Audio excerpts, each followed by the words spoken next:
Uh, Hello, world. Welcome to the inaugural podcast, Fake Appeal by the Pacers with Pretty Feet. If you're looking for good pacers, we are certainly not your guys. But if you're into Pretty Feet, then you know where you can find us. All right. So the theme of this podcast is going to be the IPL auction that happened today. So basically, the idea is to review teams one by one and then see how teams have fared in this auction. But before that, maybe a quick word on the Pacers with pretty feet. Me, Adityan, and my co-host, my co-star, I don't know, whatever you call Atharv.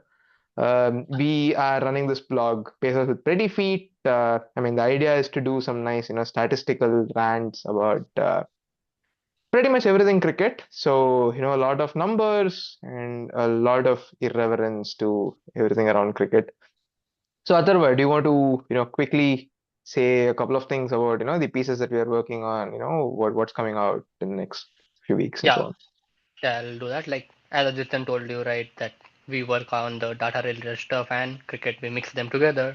So the first piece we had written that it was about like comparing Ben Duckett and Sehwag, and it was a good, nice piece. You can read it on our blog. It's about how they start, like importance of explosive starts, and how these two guys are quite connected when when their careers don't overlap. One guy is playing in UK, one guy has played in India. But yeah, it's quite interesting piece. We have also written one piece about Australian women's team, particularly about their bowling and how effective they were. And and right now we are working on one piece about like gears in cricket. We hear on TV that people are talking about like this guy is stuck, this guy is batting in overdrive mode. So we are trying to define what are gears, and we are trying to write a piece on that. And yeah, right now we are here. And right now, Alrighty. Yeah, exciting times ahead, right? Like we also have a piece that's coming up on the use of a sixth bowler in Test cricket. So yeah, so if stats is the kind of things that you're into, keep an eye out for our posts. Okay, so that out of the way, let's get started with the IPL stuff. So before we go in team by team, I've heard like there are a lot of people on internet just waiting for the slightest reason to go and abuse people, right? So I want to feed it. So let's do this. Like we'll go over, the top few picks one by one, the top few capped picks one by one, and then I'll ask you, what do you think whether the price is high, right on target or too low. All right. So the first yeah, one is obviously Cameron Green. It was an open secret that he would be the highest bid receiver in this auction. So what do you think? Cameron Green, 25.2 crores to KKR. yeah, I think it's a steal. But again, like Cameron Green won't be happy that much because he's only getting 18 crores because of BCCI.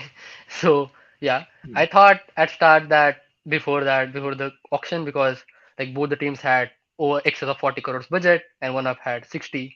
So I thought he will go for nearly 30 crores.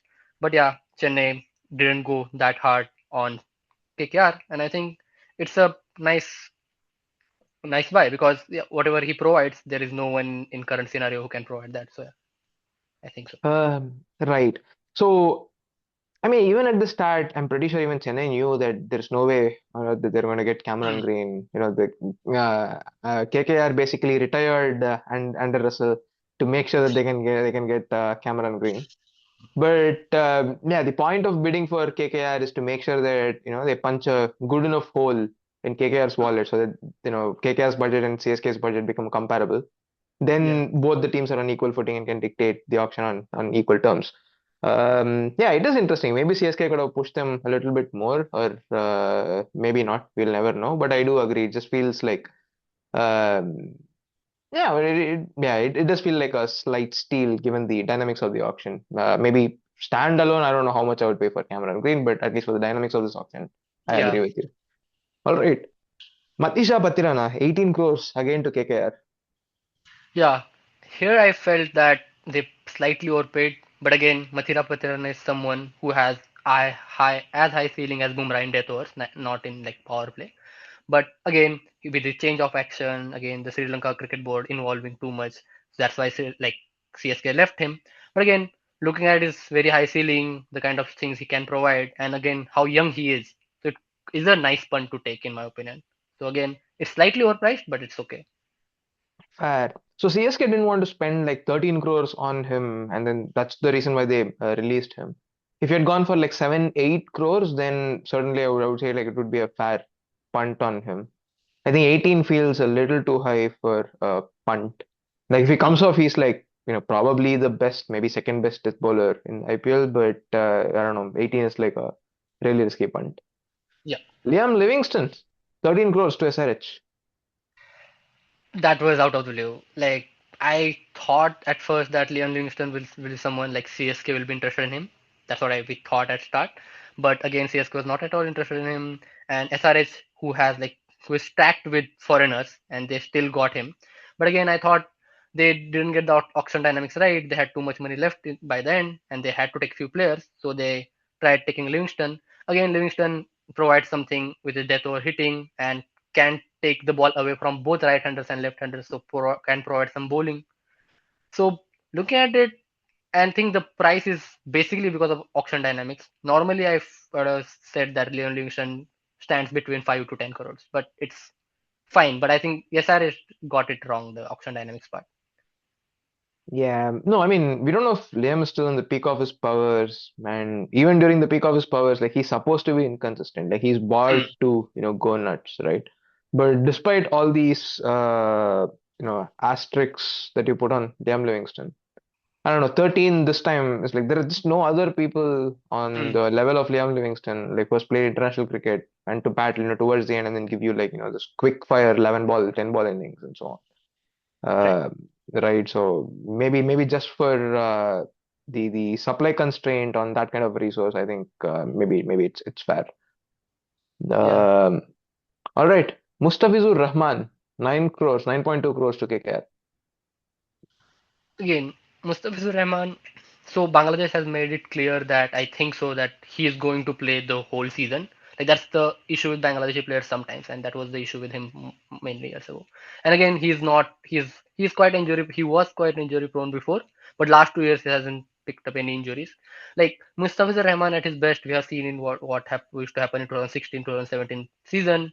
Like he was basically a left like finger spinner bowling at 130s, like Jadeja bowling at 130. So he has a really high ceiling in power play and in the overs and in middle overs. Quite good wicket taker, also economical bowler. And again, auction dynamics play a part because KKR had no foreign like overseas bowlers. So yeah, having a left armor into their armor is good. So yeah, that happened. All righty. Okay, quickly then.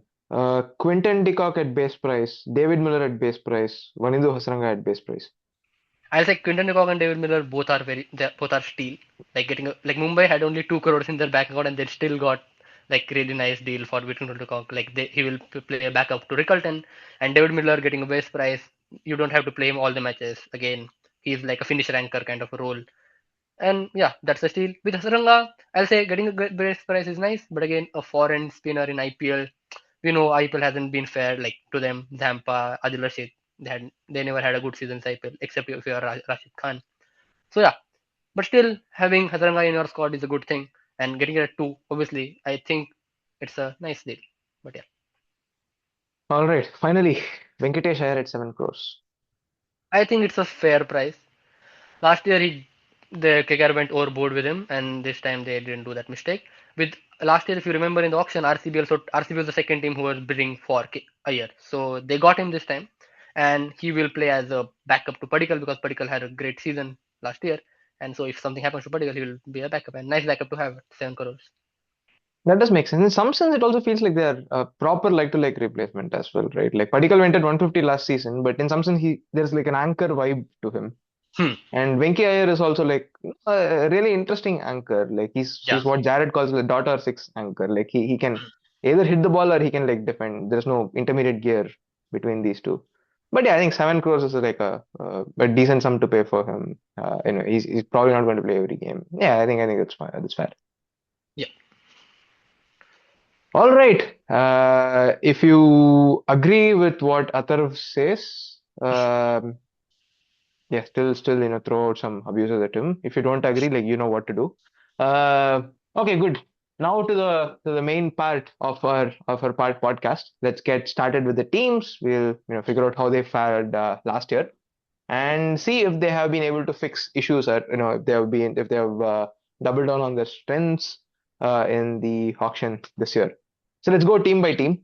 Let's start with Chennai Super Kings.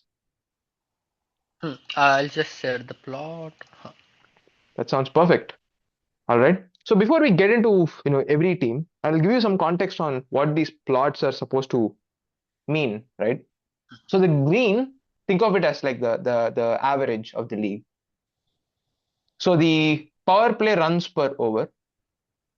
The green says, okay, look, this is these the league went at 9.6 runs and over throughout the IPL 2025. You want to be outside the green region. So in Chennai Super Kings case, they were like pretty terrible, and that's what they are inside the green region. And similarly, the titles, the captions are self-explanatory. So we look at power play runs per over and power play balls per wicket. How frequently does a team lose wickets when they are batting? Similarly, middle order runs per over, middle order balls per wicket, and same for death. We do the same with bowling. Instead, for bowling, it's called power play economy and power play strike rate. And once again, you want to be outside the average region. The further you are outside, the better you perform, and the more inside you are, the sadder your bowling season is. Hmm. Okay, let's begin with Chennai. The most obvious glaring issue with this plot is, well, how sad their entire batting looks like, right? So in the power play, their batting performance is pretty much on the center. It's like as inside as it can get, and rightly so. Their batting economy was like 8.7 when the league went at 9.6. They were like a full runs slower, and it was not as if like going slower meant they had wickets in hand as well. If you remember the Rahul Tripathi, Conway, Rachin Ravindra. There was like a big a merry-go-round, like a musical chairs that was happening on the at the open slot, and all of these will just get dismissed, and you had like Shivam Dube and at times Jadeja batting in the power play quite early on, so they were losing wickets every 17 balls. And the middle overs was like a similar tale as well. They were like the second worst in terms of the rate at which they scored in the middle overs, and they were losing runs quite consistently. They lost a wicket every 21 balls in the middle overs. And by the time death started, I think they lose over 4.6 wickets by the end of the 15th over, which basically means they don't have wickets in hand by the time the death overs start. So they score at just about 10 runs an over when the league was scoring at like 10.95, almost 11 runs an over. They didn't lose a lot of wickets in the death. I think they lose a wickets every 13 balls, where the league average was like 11 balls. So somehow they managed to not lose a lot of wickets, but that is also because, well, they just couldn't attack in the death. Like you had all of MS Dhoni, Ashwin. They just had to defend out the early parts of death over before they could go nuts towards the end. So that is one reason why they have like a good balls per wicket at the death, but they just couldn't score almost in any part of the league. So given this context, Atharva, can you take us over like what their squad last year was, and if you think that they have done a good job in addressing their issues with the bat? Yeah, thanks, Ajitan. Like he gave us a overall idea about what happened last year, and let's do the analysis about, yeah, player analysis. So again, this plot is quite similar to that plot. Here we are plotting relative strike rate versus relative balls per wicket. Here, what does relative means is that what we saw in the green plot, the overall average team, how it is performing, we are subtracting those numbers from the each per player's numbers. So for a batter to be in this quadrant, the first quadrant where X and Y axis are positive, is good, and to be in the third quadrant is not that good. To be close to origin is just to be a bang on average. And you can see that there is no one in the first quadrant. Like, and but you can see that like Gaikwad is quite close to the origin, so he was again a bang on average player. But what Rachin Ravindra and other people, others like Conway and they did, they were like too deep into the third quadrant. But what happened by as the season progressed, they got Ayush Mhatre and Urvil Patel. As you can see, they are slightly negative on balls per wicket, but they are very high intent players, and they were able to in some way get a hold of themselves. And now the new addition Samson, he is with the strike rate he's quite bang on average as a relative strike rate, but with balls per wicket he's quite nice. So in some way they try to solve their problem Right. So again. this already, like if you go back to the previous graph, right, it already kind of says how Chennai Super Kings, like they just rebuilt on the fly, right? Like they have been like a retirement home for players. Like, Yes. that's where you go finish your careers. You had Ambati Raidu, Shane Watson, and pretty much all those kind of players come back, right? Hmm. But the middle of last season, they just went with Ayush Matre, Urvil Patel, and this year their big boys were Karthik Sharma, Prashant Veer, and so on. And the Yeah. players that they have backed also, like Ayush Matre is like, well, he's born to go nuts in the power play. And Sanju Samson has has traditionally been playing that role for India as well, like trying to go nuts in the power play. Yeah. So the kind of people that they have bought this year and they have traded this year clearly signals like a change in intent from Chennai. Okay. Yeah, great. And again, if you come to middle overs, again the story was quite similar. But again, what happened? They got someone like Deval Brevis as an injury replacement, and then he changed the season. He was better than in strike rate and better again in balls per wicket, and he changed their second half of the season, and he's going to be there now. And again, you can see Ayush Matre, and he's also very good. But now Dubey struggled last season, and Chennai will hope that he will do better this season.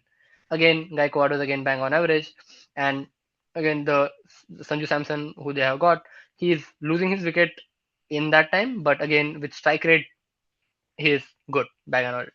Also, Right? we If can see you that they are like think spin about bashers, this, team of right? a Like, spin bashers. yeah, exactly. Spin bashes, right? Like, if you look at Dubey, he made his name for just butchering spin. Like, he has Hmm. been having issues against spin of recent times. Like, people have figured out like they can bowl away from his body, like shorter lanes, and then get away from his arc and get away from him. So hopefully CSK would expect, or would hope that he would rediscover himself. Gaikwad is known to be ruthless to spin, like him taking down Rashid Khan when Rashid Khan was Rashid Khan is like is on a different level. And Samson is also known to be really good at taking down spin. So I think this is a team against which you just do not want to bowl spin in the middle overs. Maybe keep them for later against MS Dhoni, or you might need to use your spin resources like kind of cleverly if you're going up against Chennai Super Kings. Yeah. Right? And if you go into death overs, they haven't done much for death over. They haven't changed their team, but last year they were on average losing like 4 wickets till the death over comes, and so this time they will try to not lose wickets, I guess, and they will hope that Revolver Brevis, MS Dhoni, Steven Dubey, they come off. So again, they haven't got any death over finisher as such, but if they don't lose wicket, if they stick with someone like Samson and Gaikwad, and they'll keep their wickets in hand, and Brevis, MS Dhoni, Dubey can go nuts. So yeah. So All righty. So moving on with to Chennai Super Kings with the ball, right? Like they were actually good.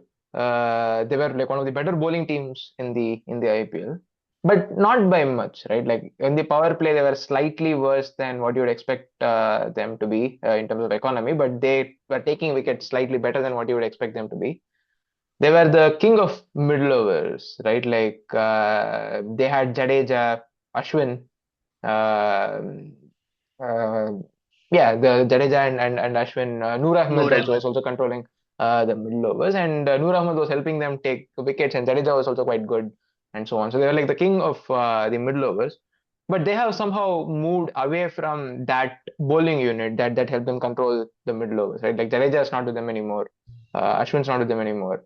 Patirana is not with them anymore. Like we know that Patirana struggled a bit last year, but he's not with Chennai anymore. So what do we know about that? Okay. So with them, they have moved around from the spinner parts, but I won't think that the power play bowling performance won't change because they still have all the power play bowlers. It's not going to change. So they are still like all of their bowlers are pretty good on relative strike rate part. Again, they are like negative on that. It means that they are taking wickets faster than average. Again, they are quite economical. Also, like especially Ahmad and Kamboj. Mukesh Adar is slightly expensive, but he didn't play much. The big change which came, it is in middle overs because they had Ashwin, they had Jadeja last year, but this year they this year they don't have both of them. But still, they will be banking on Noor Ahmed to do his job the way he did it last year and to go through those middle overs. So also they have got some uncapped players, right, Adityan, for Oh spinners. yeah, right.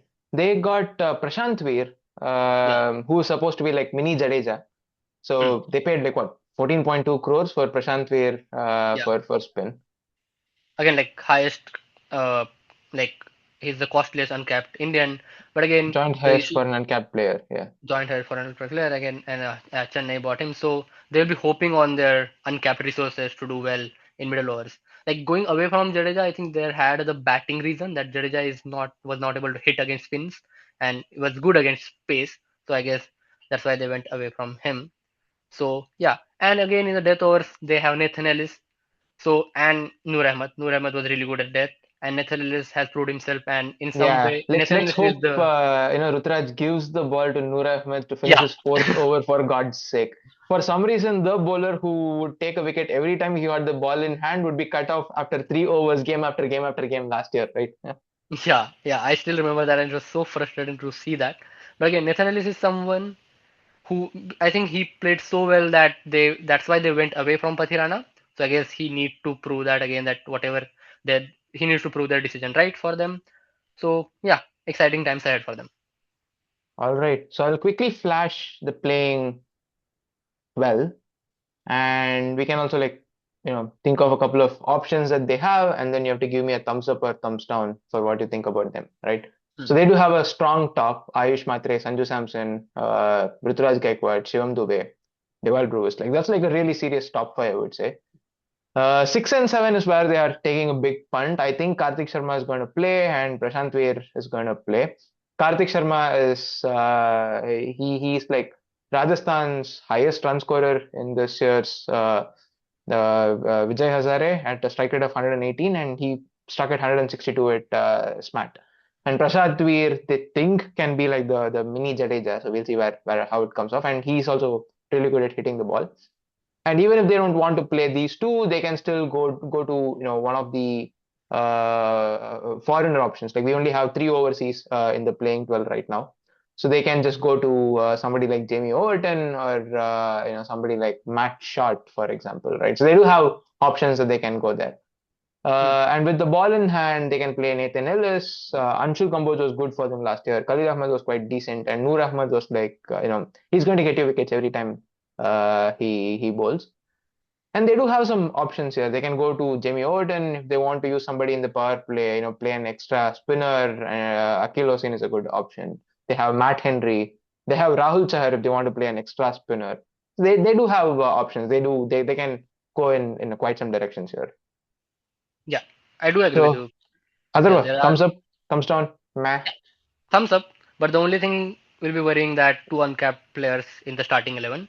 But again, as you told us that they have like so many options to play around. So yeah, we have to see.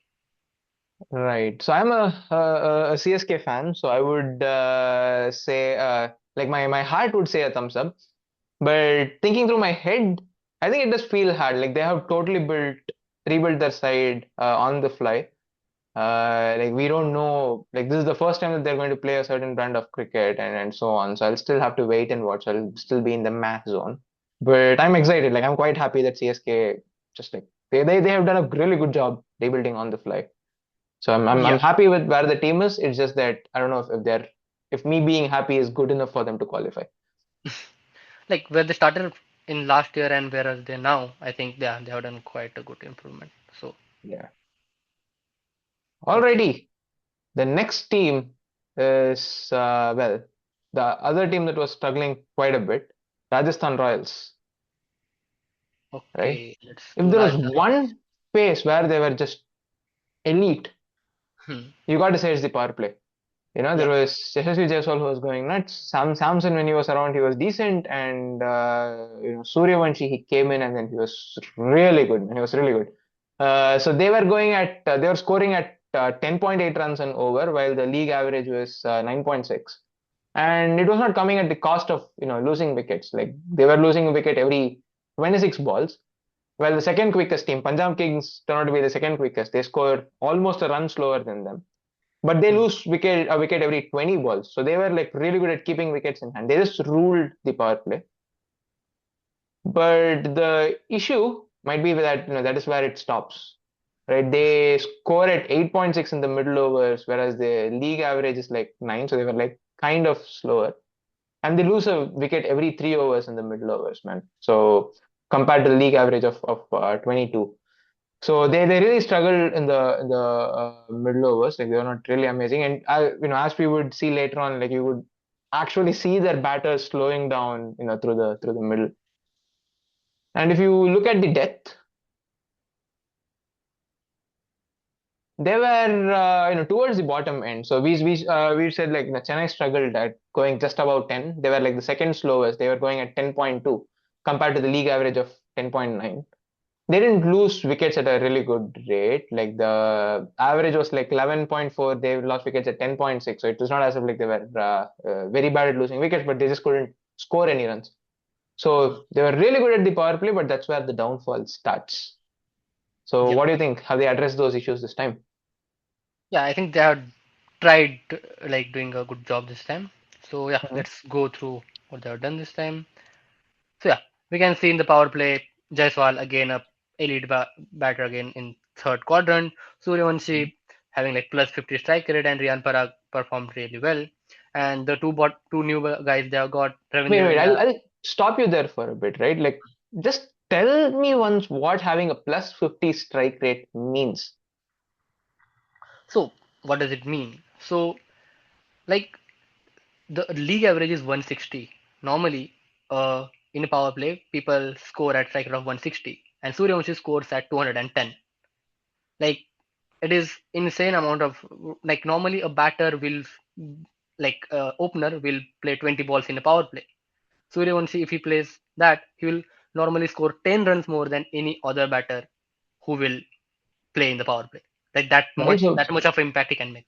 basically, if Suryavanshi plays through the power play, that means Rajasthan is going to finish 10 runs more than what any other team in the league would end up scoring. Yeah, That's how ridiculous his game was last year, right? yeah. It was very ridiculous, and he was also not doing that bad on the wickets per thing. Like he was just Mm-hmm. like minus. He was like -7. It's not that worse. So like if you look at the risk factor he was taking, like he was plus 45 on the strike rate and -7 on the balls per wicket. So it was insane. They lost Sanju, but still I think they will make up with the Jaiswal and Suryavanshi. And the power play was not a worry at all. The worry comes in the middle over part. So if you Right. go to a So you middle do over part, expect their power play to regress quite a bit to normal, but it's still the same core. So let's hope that Suryavanshi has a good season, or yeah.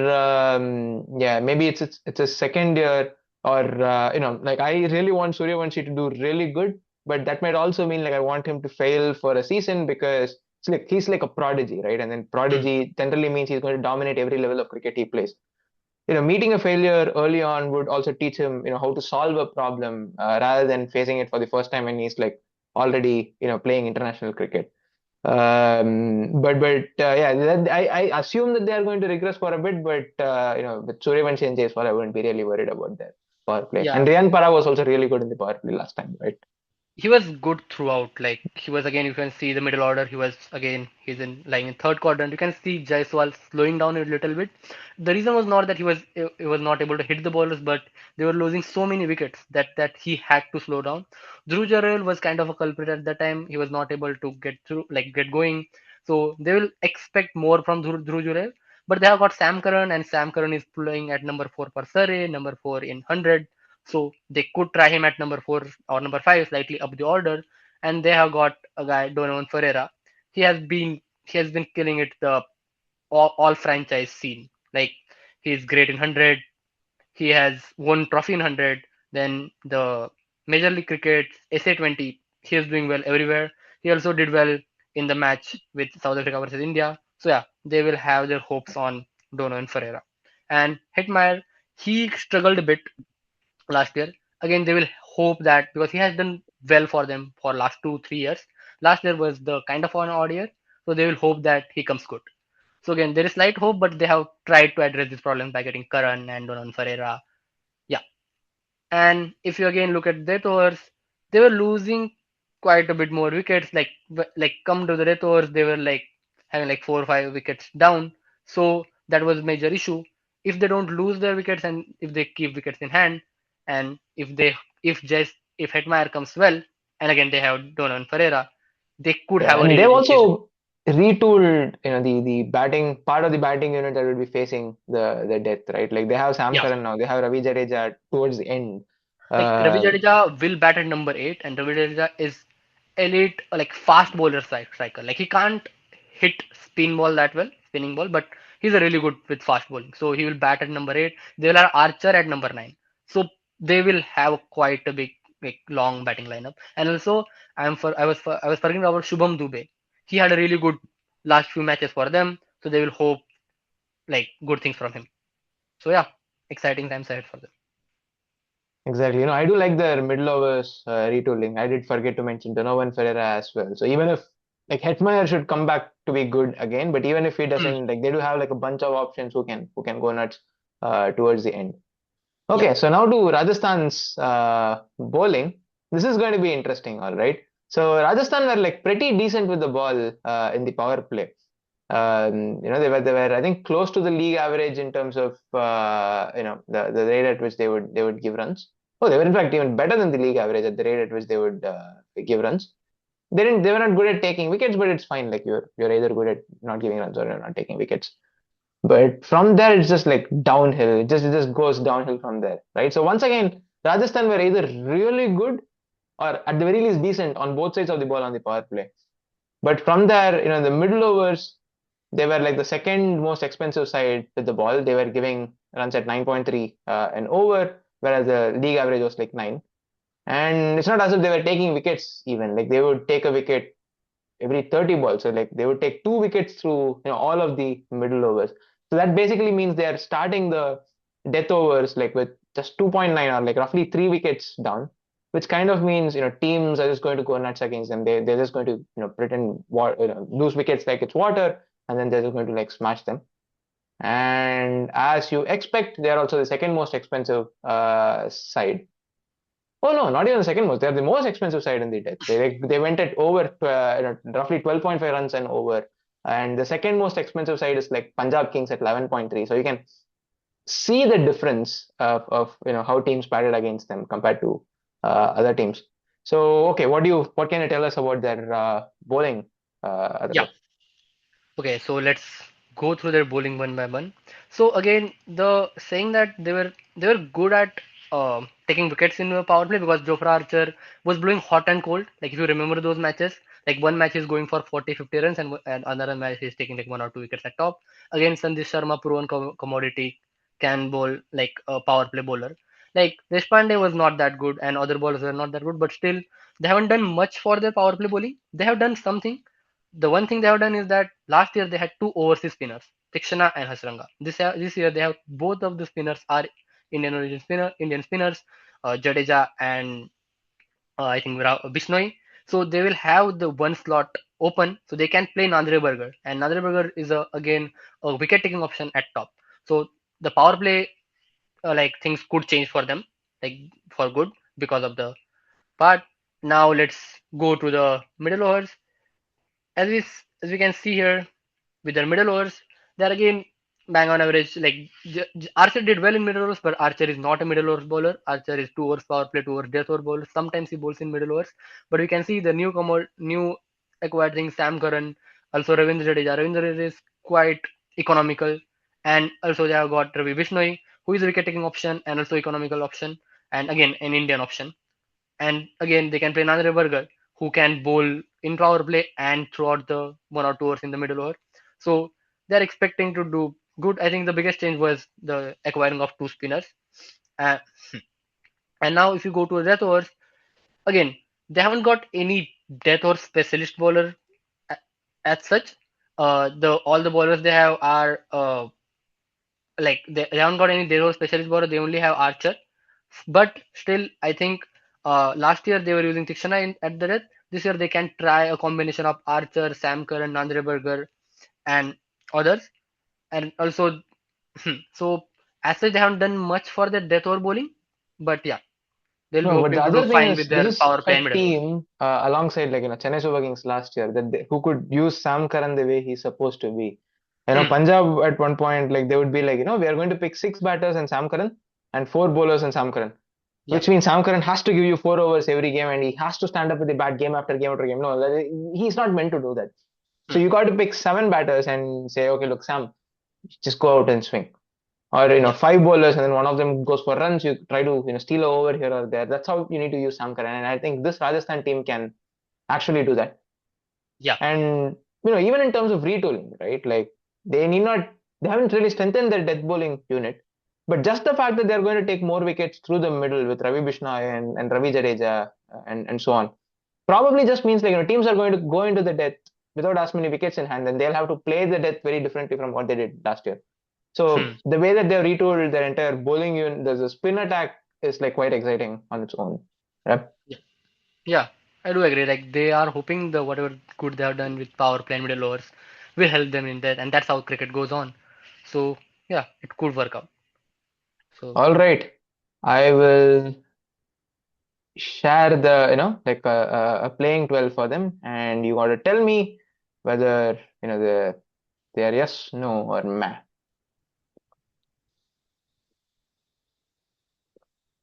So, you have a strong core, the top four, right? Like SSB Jaiswal, Vaibhav Suryavanshi, Ryan Parag, and Rojural.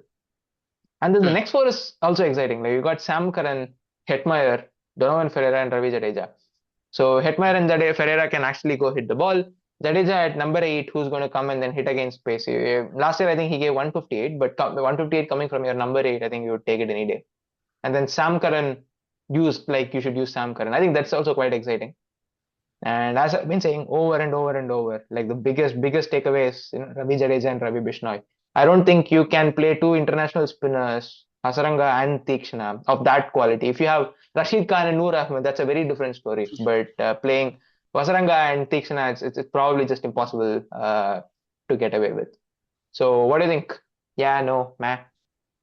No, I think they have done a quite a good job. Again, I'll be slightly wary of death over bowling, but Mm-hmm. Archer could come because Archer has to do many things. Archer is going to bowl 2 overs in the power play because he's a wicket taker at top. So I'll be slightly wary of that because I don't trust Tushar Deshpande that much. But again, I'll say other fronts they have done quite well.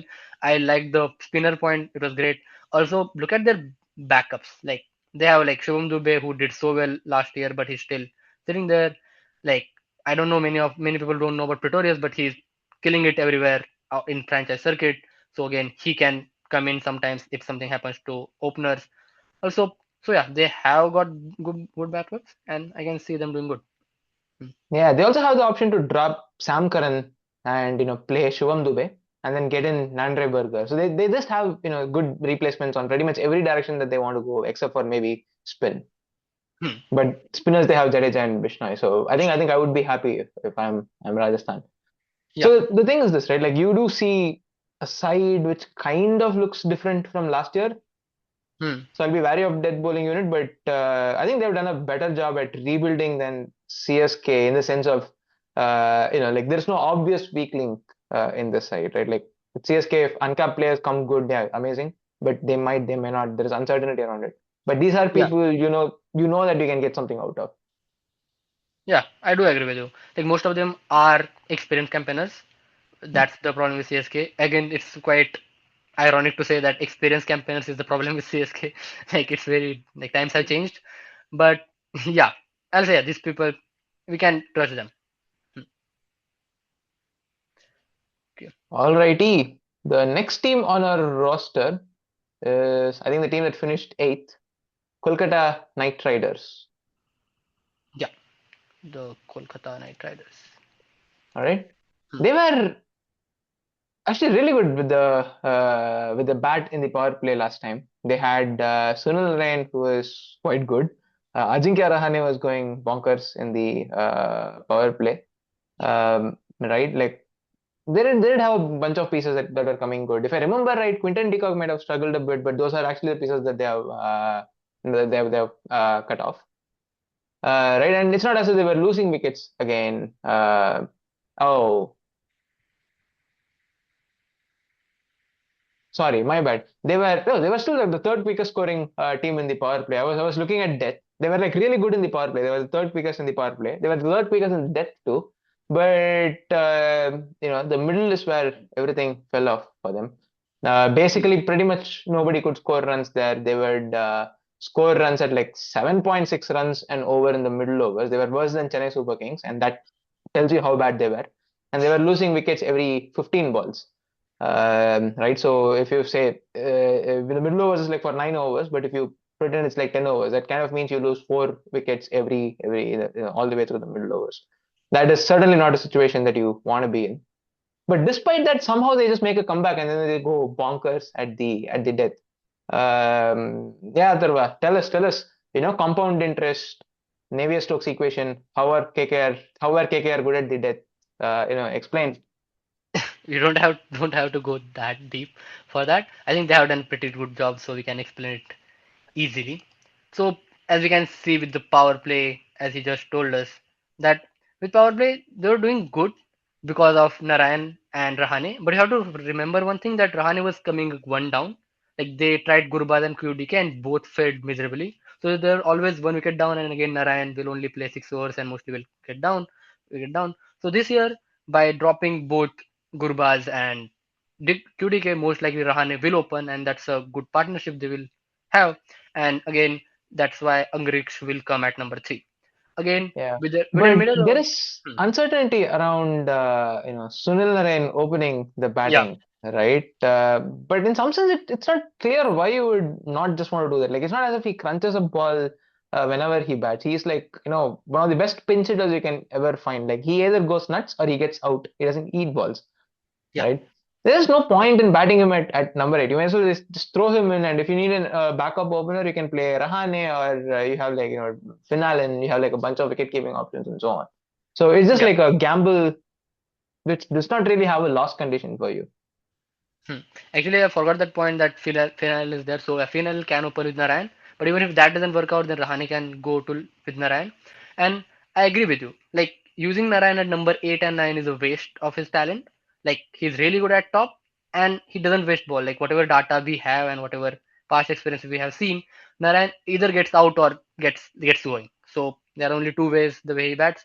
So again, if they are going to go in that direction, I don't know. It's quite unclear why they will try to go in that direction. But yeah, now if you go to the middle overs, the whole problem was that they were losing wickets, and in middle overs, Angrik Raghuvanshi and Rahane were batting together.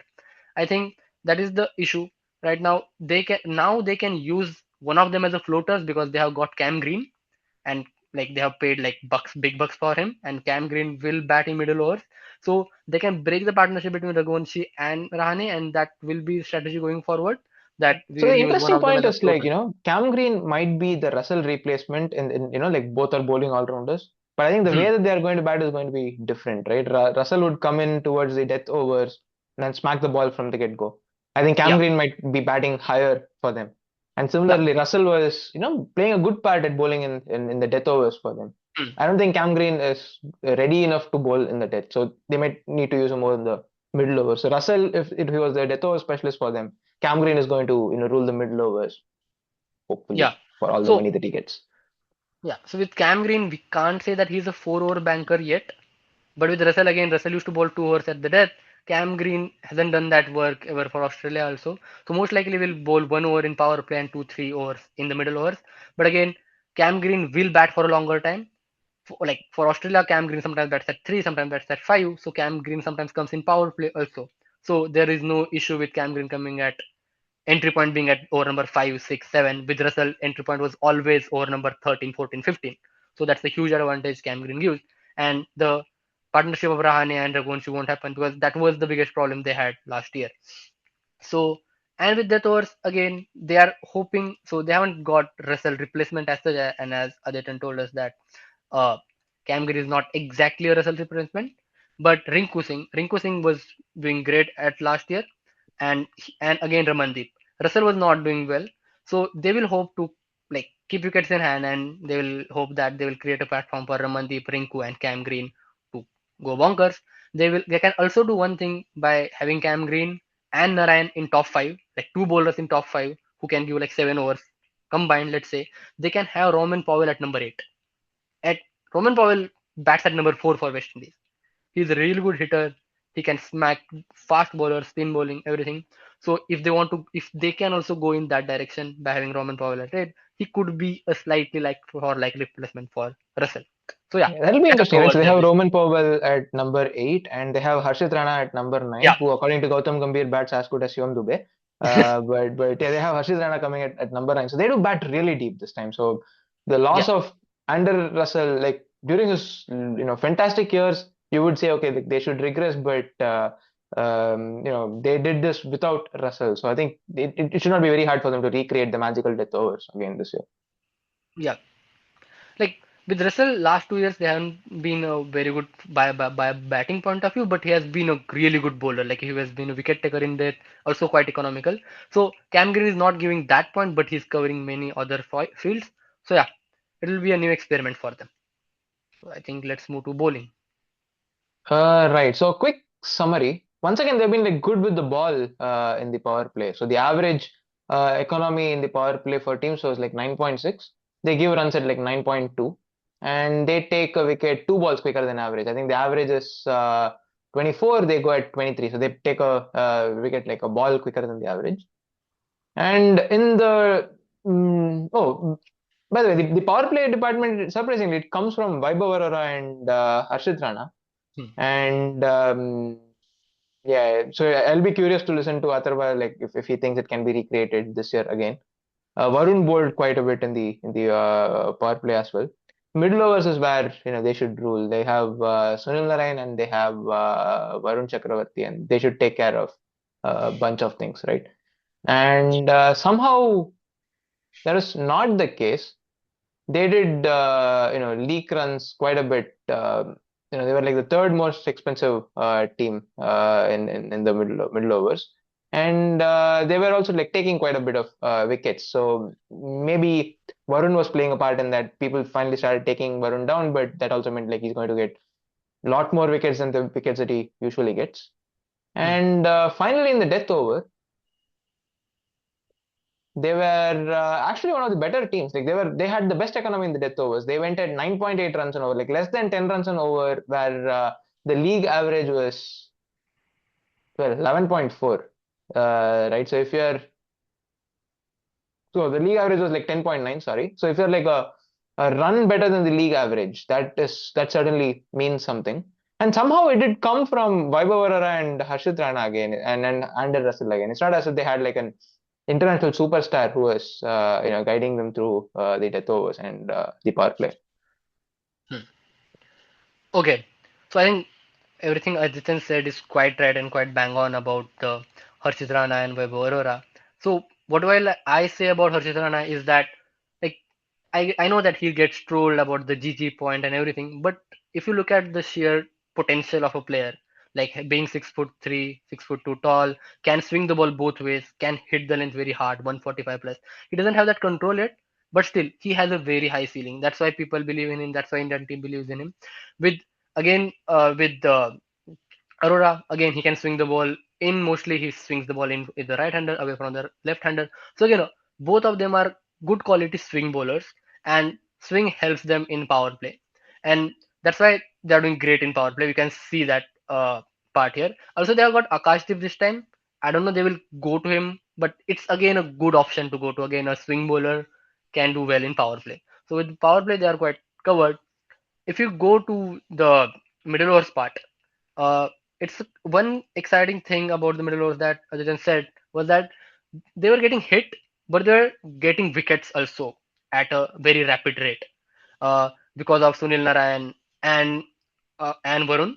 But this time in the middle overs, I think mostly Cameron Green will have more part to play, and this will free some overs of Sunil Narayan and Varun to bowl in death overs. So in death overs, they will become more threatening.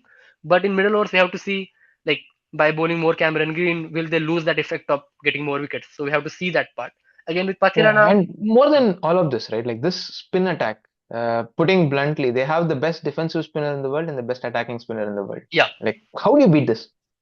yeah, yeah. It's quite insane. And again, both of them, like Varun has a googly, but both of them are kind of finger spinners on a Kolkata pitch, which is not assisting to spin that much, and they are doing quite a fantastic job.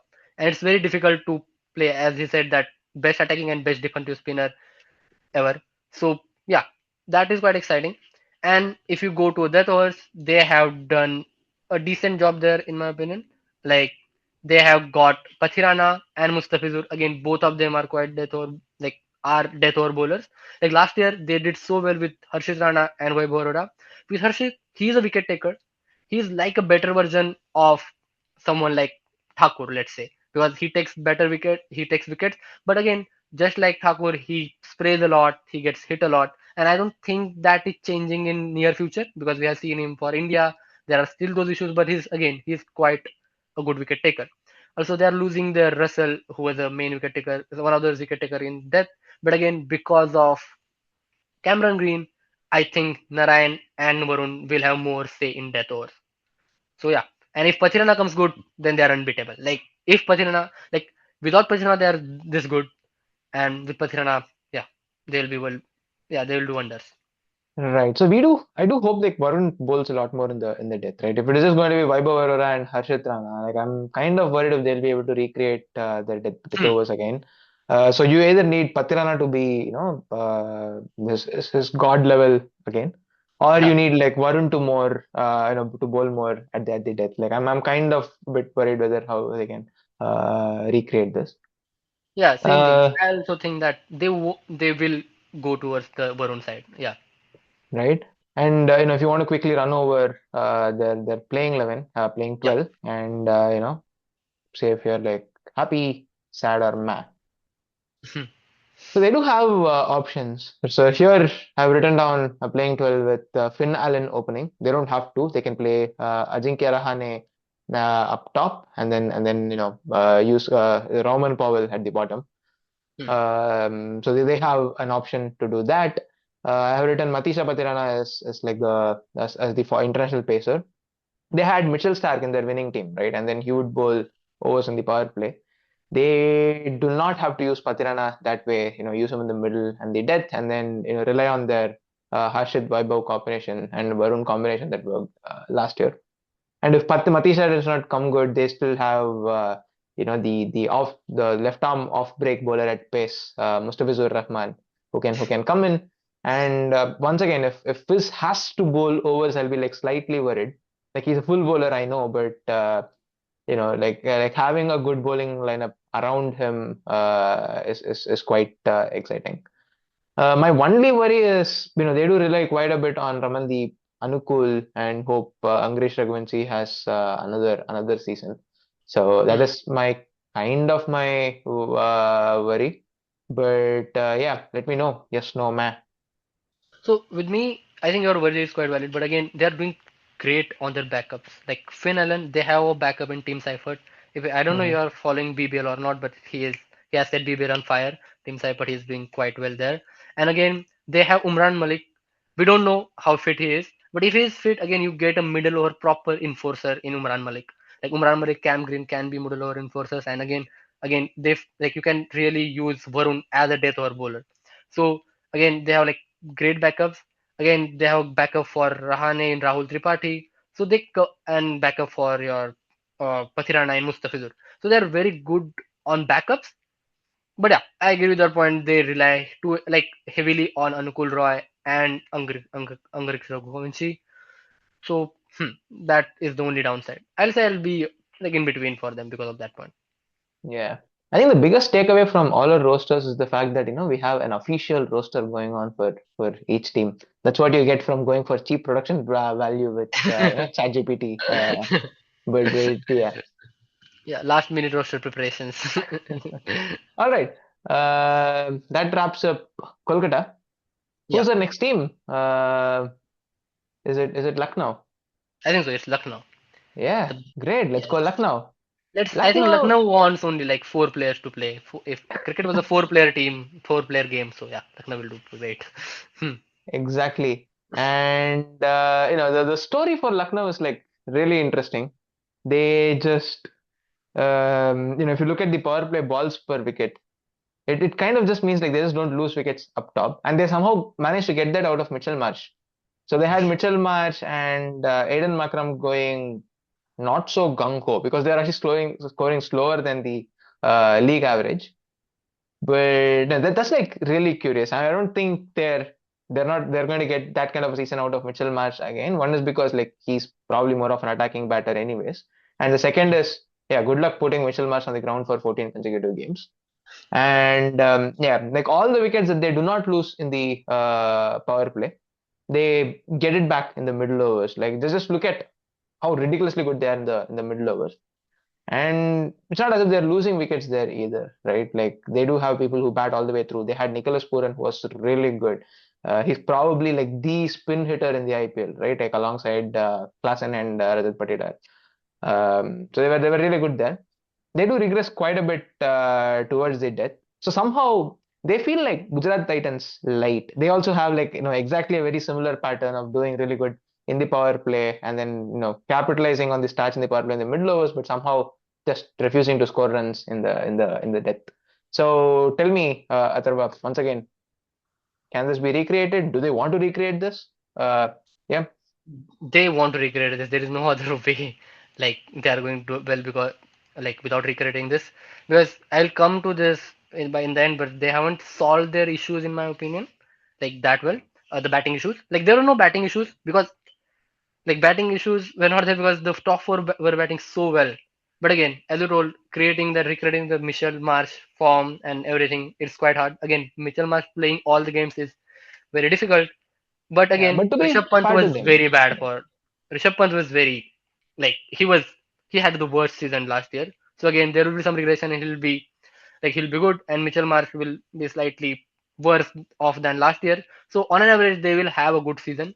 Like Eden Markham, uh, again he was quite consistent last year, and Nicholas Puran, like arguably the most destructive spin hitter you can like any kind of hitter you can find. So again, I don't see much changing with power play. They'll be as good as this in power play.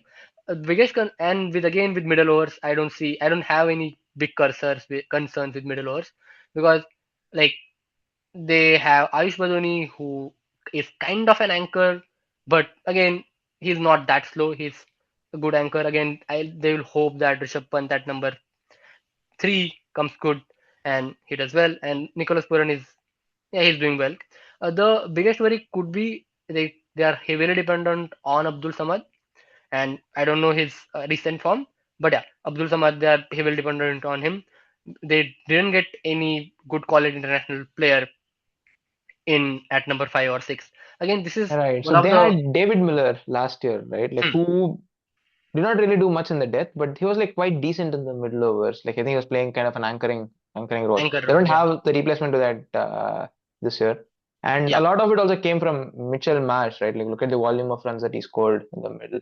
So it Hmm. is kind of worrisome that whether they'll be able to recreate it again, but hopefully Rishabh Pant balances out.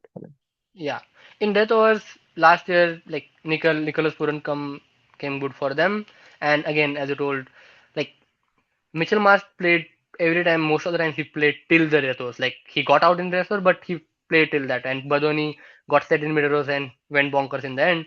So he did that job quite well. But again, they have left Miller and they didn't get anyone. So they haven't really addressed this problem. They are just hoping that Pant comes off. So I'm quite worried about them, about the death or part. They are again hoping on some uncapped Indian players, I guess, to do well, like someone like Arshin Kulkarni or Mukul Chaudhary in batting. So something like that. But again, they don't have answers for death or batting. Hmm. Right. So I think yeah, if you're relying on Abdul Samad, who's like kind of an unclear entity, I won't say an unknown entity, he's been playing in the Yeah. IPL for a bit now, but it's kind of an unclear entity of what you'll get out of him. And Ayush Bazoni is an anchor. He played an anchorish role last year. So yeah, Like that hmm. is not bound to improve, but it's not as if they struggled with the bat. The struggle the struggles lied elsewhere. Yeah. Uh, They didn't struggle with the bat, but it was like such an insane season for someone like Mitchell Marsh. So we expect them to struggle. And then, Mhm. yeah, and now let's come to real issues. Right. So last year, it just feels like, if they batted first and then they went home from, you stopped watching the game from there on, you might really think that Lucknow was the best team in the tournament. But no, that is not where, unfortunately, they had to play the second half of the innings. And with the ball, they just really struggled. So they went with an all-Indian attack.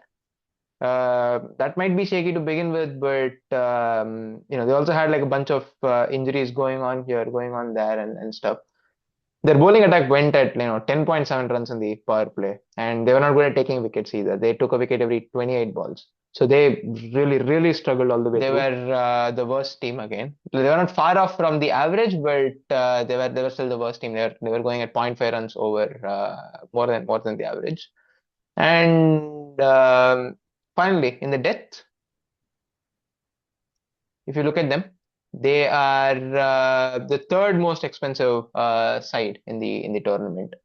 But luckily, they're not like far off from the average once again. Like they might be the third most expensive side in the tournament, but the tournament average was like roughly 11 runs and over. They went at 11.3, so that is not the biggest issue. But they really struggled to put together a bowling unit that could hold water. It did not help them that Ravi Bishnoi was forgot how to bowl midway through the tournament. Yeah, So they did have those issues, but I think they have retooled their bowling attack really impressively, right? They have gotten Mohammad Shami, who Nokia. should do a good job taking over the power play. And on top of him, do they have Nokia as well? Yeah, they have Nokia. Yeah, they do have Nokia as well. Assuming his body holds up for 7 to 8 games in this tournament, maybe they could do something out of this. And similarly, they have Mayank Pandey. Okay, like they have to like pray. Yeah, they have to play. Having both of them playing 14 games each, like they can pray all they want, that's not going to happen. But they can at least hope that the Mayank Pandey is injured in the first half of the tournament and Andrik Nakia is injured in the second half, so that they'll get at least one of them in the ground on any given day. Yeah, And if they do that, Andrik Nakia can be good at the power play at the death and so on, and same with Mayank.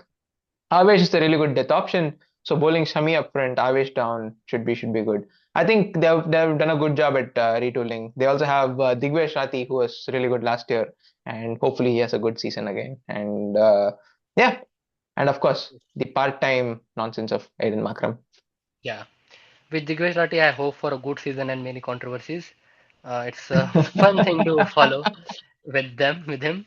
But yeah, with Lucknow, again, we can see that like they literally had no power play bowler. Like they were obviously like Mayank Yadav who can bowl at 155, but he was not there. Mohsin, again, left arm, really good bowler. Again, he was not there. And they, for lack of injury-prone bowlers, they got Mohammad Shami and Enric Nokia. So yeah, so it's great thing they are trying to do something there. But again, we can see that like Mohammad Shami, they have changed the bowling coach. The bowling coach is Bharat Arun, and we know that Bharat Arun and Mohammad Shami are quite close, and that could be the reason that Mohammad Shami transferred to Lucknow. I don't know what magic he can spin with him, but yeah, he has done great work for India when India was Yeah. traveling to Australia. So yeah, Mohammad Shami had a terrible season for SRH last year, but yeah, we do really hope that's like a one-off thing. Like he was quite good in pretty much every domestic game that he played across formats, right? yeah. Um, And about like, if I have to talk about Nokia just played 2 days ago, but that match was the first competitive match he played after that final of T20 World Cup.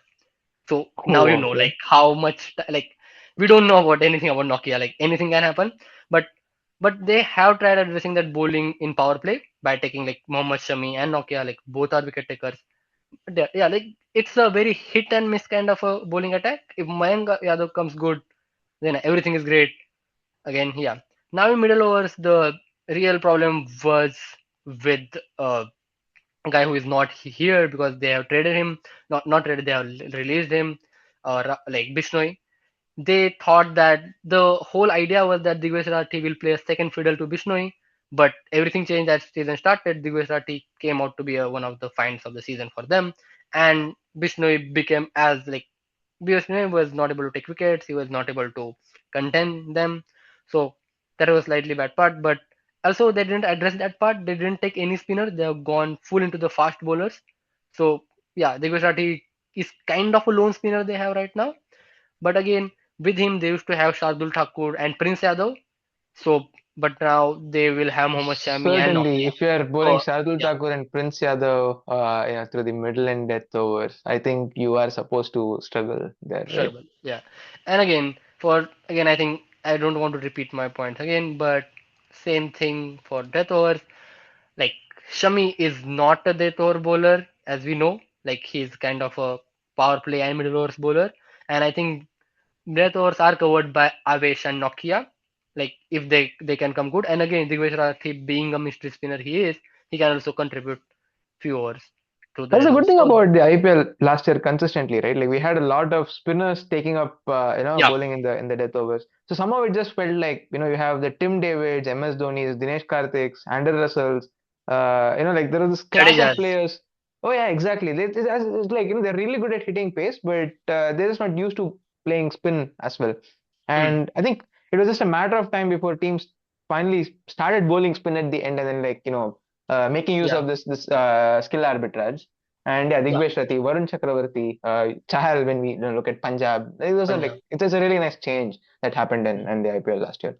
Also, I think this happens because the risk factor has reduced because the amount of runs you're scoring against base bowlers before the fear was that if you give to a spinner and gets hit for four sixes, the match will change. But right now, pacers are also going for that those many runs in death over, so that risk factor has in some way has changed because of the whole impact player rule, flat pitches, and many things.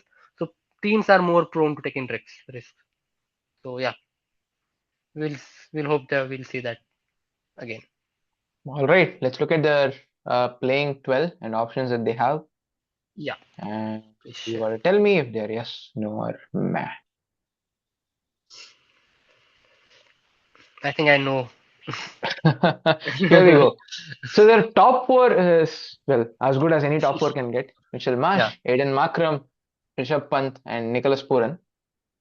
I do think their middle order from there on starts to become a little bit light. Mukul Chowdhury, he played like 7 matches in SMAT, I think. Matt. He was really good in those 7 matches. I think he scored at over 160 or maybe even 200. I don't remember on the top of my head. But he was really good in those 7 games, but it's 7 games. Abdul Samad, he's been there and thereabouts for quite some years. Ayush Badani was anchoring. And if you have like a light middle order of this kind, and if your batting ends at number Number seven, seven yeah. without Henrik Nokia can hold a bat, but that is not something Huh. that I would claim like he can score or something of that kind. Like Also, Shami might disagree with him, but yeah, Shami also can only hold the bat. So, hmm, fair. And it's not as if they have like a lot of options outside. Do they? They have Vanindu Hasaranga who can come in on a turning track instead of Henrik Nokia if they want. But it's not as if they have like really good backups. They have Mohsin Khan for Mayank Pandey. hmm. Wait, Mayank Pandey? That's the guy I play cricket with. It's Mayank Yadav. Yeah. Uh, I was going to right, remind but you you're mispronouncing his name, but yeah, that's fine. Mayank Pandey Yadav. Hmm. exactly. So once again, low production cost, guys. The production value here, guys. Like we gave our, we prepared an ad hoc web spreadsheet and then gave it to ChatGPT. Though Mayank Pandey is not ChatGPT's fault, it is mine. But here we go. Anyways, but yeah, you have Mohsin Khan, Siddharth, Manimaran Siddharth is like quite promising, but right, he's not like a mainstream bowler. I think he did quite well last year, but I don't know if I want to rely on him. Like you'll have to start relying back on the Prince Yadavs and co if you want to if there are like a couple of injuries. So injuries is something that I'll be wary about with the bowling unit, but the frontline bowling unit is good. So what do you think? Yeah, like if this team plays, it's it's a good team, as good as any team. Like if Mayank Yadav plays, but again, there is too much to be desired. Like we still don't know. Andre Nokia will play the World Cup and then he will play the IPL. So we don't know Hmm. like how he will be, how what condition he will be in. Like so, there are too many things. There are too many variables. The injuries will decide their future. Most likely the injuries will decide their future. Yeah, Yeah, it's I just mean, if injury is going to decide your future and your team has Mitchell Marsh, Andrik Nokia, and Mayank Yadav, there is no. It's that quite is not a great position to be in. not a great future. Yeah. But yeah, we'll hope. Yeah, we want to see Andre Nokia, Mayank Yadav like bowling like 150 Ks or from both sides. It'll be a quite a sight to watch. So yeah, if you can see that, A very good Oh too. yeah, right, right, right. The fires from 150. Yeah, that should Yeah, be like quite fun. you'll feel Shami to be a slow bowler in that case. So yeah, that side, yeah, it will be exciting. Yeah, it'll be a nice conversation they'll have in the nets, right? Like Shami would be running and like, hey Shami, let's stop bowling some cream puffs here. Yeah. So, but yeah, let's hope like for all of us like cricket lovers, like we can see them both running. But yeah, lot to be desired. Alrighty, the next team is going to be Sunrisers Hyderabad. Hmm. They Let's had see an the interesting season last year, right? Like they were better than average, but given their openers, I think they should be pretty disappointed they're only better than average. Abhishek Sharma and Travis Head. Uh, even if one of them goes nuts, like they should really, really dominate this time. Like I wouldn't really worry too much about them. hmm. But yeah, they went at close to 9.7 runs an over, which is pretty much on average. And yeah, it's not as if they were like losing a lot of wickets. They were Hmm. losing wicket every 21 balls, while the average is like every 24 balls. So it's fine. If people are batting at the speed of Abhishek and Head, I would take it. I think the bigger Hmm. worry might have been Ishan, who had like a couple of really good games. He scored like a blitzkrieg of 100, Yeah. but his overall power play strike rate comes down to like 122 for some reason. Hmm. And I'm not sure if you would expect an up season, like certainly not 122 season, but I'm not sure what his uh, ceiling is before he hits his peak. Like there needs to be a gear change some point. Maybe this is the year for all you know. And they Yeah. do have a bunch of options from here, right? Like they were quite decent, I would say, in the middle overs, or for that matter, they're like really good in the middle overs, right? Like the league average was 9 runs an over. They scored at 9.7 runs an over, Hmm. while scoring exactly, roughly the same wickets, balls per wicket. So it was as if they were like losing a lot of wickets, and they were still scoring uh, quite quickly. Yeah. But despite being, bang on average in terms of the wickets that they lost before entering the death overs, it's not as if they like capitalized quite a bit on the in the death. Hmm. So they are the sixth best team, only slightly above the average runs per over that they score, and they do lose wickets a little bit more consistently than what you would expect out of them. Yeah. It also felt like at times, there were like a couple of collapses here and there, and Cummins was batting a little bit too early than what he would like, and so on. But those are the things that you would expect it to get ironed out. Like they are a really good batting unit. What do you think? Yeah. So I would like to say sometimes teams get slightly unlucky, and I think that was the factor with Sunrisers Hyderabad. It looks Mm-hmm. like they didn't do that well, but again, if you look at the matches and everything, you'll feel that yeah, some of the movements could have gone on their side, but it didn't happen sometimes. So yeah, they will hope that luck to get on their side this season. But again, in power play, nothing changes. Your Abhisheks, your heads is there. Ishan, I hope Ishan will have that breakout season. Like I remember there was a time in 2021 and 20, Ishan was like on a way, like he was doing so good for MI, and then something happened, and then yeah, he's on a downfall from that. But he's not Yeah. like he's in between, and I But don't the want hope him is to like stay. he's hitting 28, 29 now, right? Like Yeah, that is the time when batters hit their peak. So maybe he's able to level up in the next, this year, next year, and then even if he's like a good batter, he not be an elite batter. Even if he's like a good to greatish batter, which we certainly can expect out of him. That really hmm. transforms the side, right? Yeah. But if you look at the talent side of it, he is quite as talented as any other wicketkeeper batter you can get in India. Like Hmm. right now, obviously, so I think it's quite sad to see that after like 7, 6, like he was the captain of under 19 team who lost in finals, but after that everyone thought that he'll will have a nice trajectory, but it didn't happen for him. But again, he's quite talented. With again NKR batting at number 4, we are not sure yet that he's a proper number 4 or not yet. But still but still he has got quite experience there at batting at number 4. So if we can hope that he may come good. Again, delaying the entry point of your of Andre Klassen. Klassen is very important. Like you don't want him to bat at over number 5 or 6. So NKR will be important in that aspect. Now, if you go into middle overs, again the same part. I think Aniket Verma was kind of a find of the season for them. He was doing quite well. Uncapped Indian. Again, they have put some punt with. I think Adityan will go through those uncapped Indians they have got this season. And again, Andre Klassen was good, but again, his entry point was way too early. Sometimes I felt, and Nitish Kumar Reddy needs to get better. With Ishan, again, he was good. And whenever Kamindo Mendes got chance, he played well. But again, they have their top like four overseas setup, so I don't see Kamindo Mendes getting more chances or either Livingston. Like it will be a difficult call between Livingston, Kamindo Mendes, and Ishan Malinga. So we don't know exactly of overseas combination there. But yeah, they should do better in middle overs. Like it depends on NKR and Ishan more. In death overs, we can see that Ishan was Vishan was doing really well in death overs. Like if he stays till that, he was doing well. Aniket Verma again striking at an par at a par. And again, Pat Cummins, he can strike early, but as Adityan said, if Cummins is coming at over number 15, that's not ideal.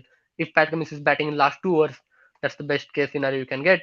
Again, Henrik Klassen was a plus batter. Only issue was that they were losing too many wickets, and we hope that thing changes this season. Again, Livingston can come good in their overs, even if you can see that he's low on the balls per wicket side. If you can see that he's like plus 80 on strike rate. That's a huge number. God. So yeah, plus 80 is like insane amount of death So over wait, hitting because it's plus 80 basically means, for every run that, the batters in the team score, it's like almost yeah, twice, right? yeah, Yeah. yeah. He scores one more run for anyone. So yeah, Mhm. he's just so much better in there. So they could try him, but again, we have to look at the team combination. But yeah, I think they have tried addressing those issues slightly. But I felt the team was so good and team didn't perform well, so there were no issues as such in team combinations. They should do well as such. They should just perform well. Hmm. Right. So their batting should be more than capable of, pulling out a good season. The worry Yeah. lied with the ball. Hmm. When in the power play, they just couldn't stop leaking runs, and it's not as if they were taking wickets. Hmm. And even in the middle overs, sorry, in the power play, they were like the second most expensive side, going over 10 runs and over 10.2 runs and over. And in the middle overs, if you look at them, they are once again above the average, but they're not terrible in the middle overs. They're only like Hmm. slightly, uh, they're like only slightly more expensive than the average in the middle overs. Hmm. But they were good at taking wickets. They take a wicket every 20 balls as opposed to 22 balls. So I think I would take their middle overs. It was not like a big hit that they had to take. Yeah. And if you look at their death overs, they were not terrible there either. Like the league average was 11.4, no, 10.9 runs an over, and they went at Hmm. 11.1 runs an over. So they are like quite average when it comes to giving runs. Hmm. But they did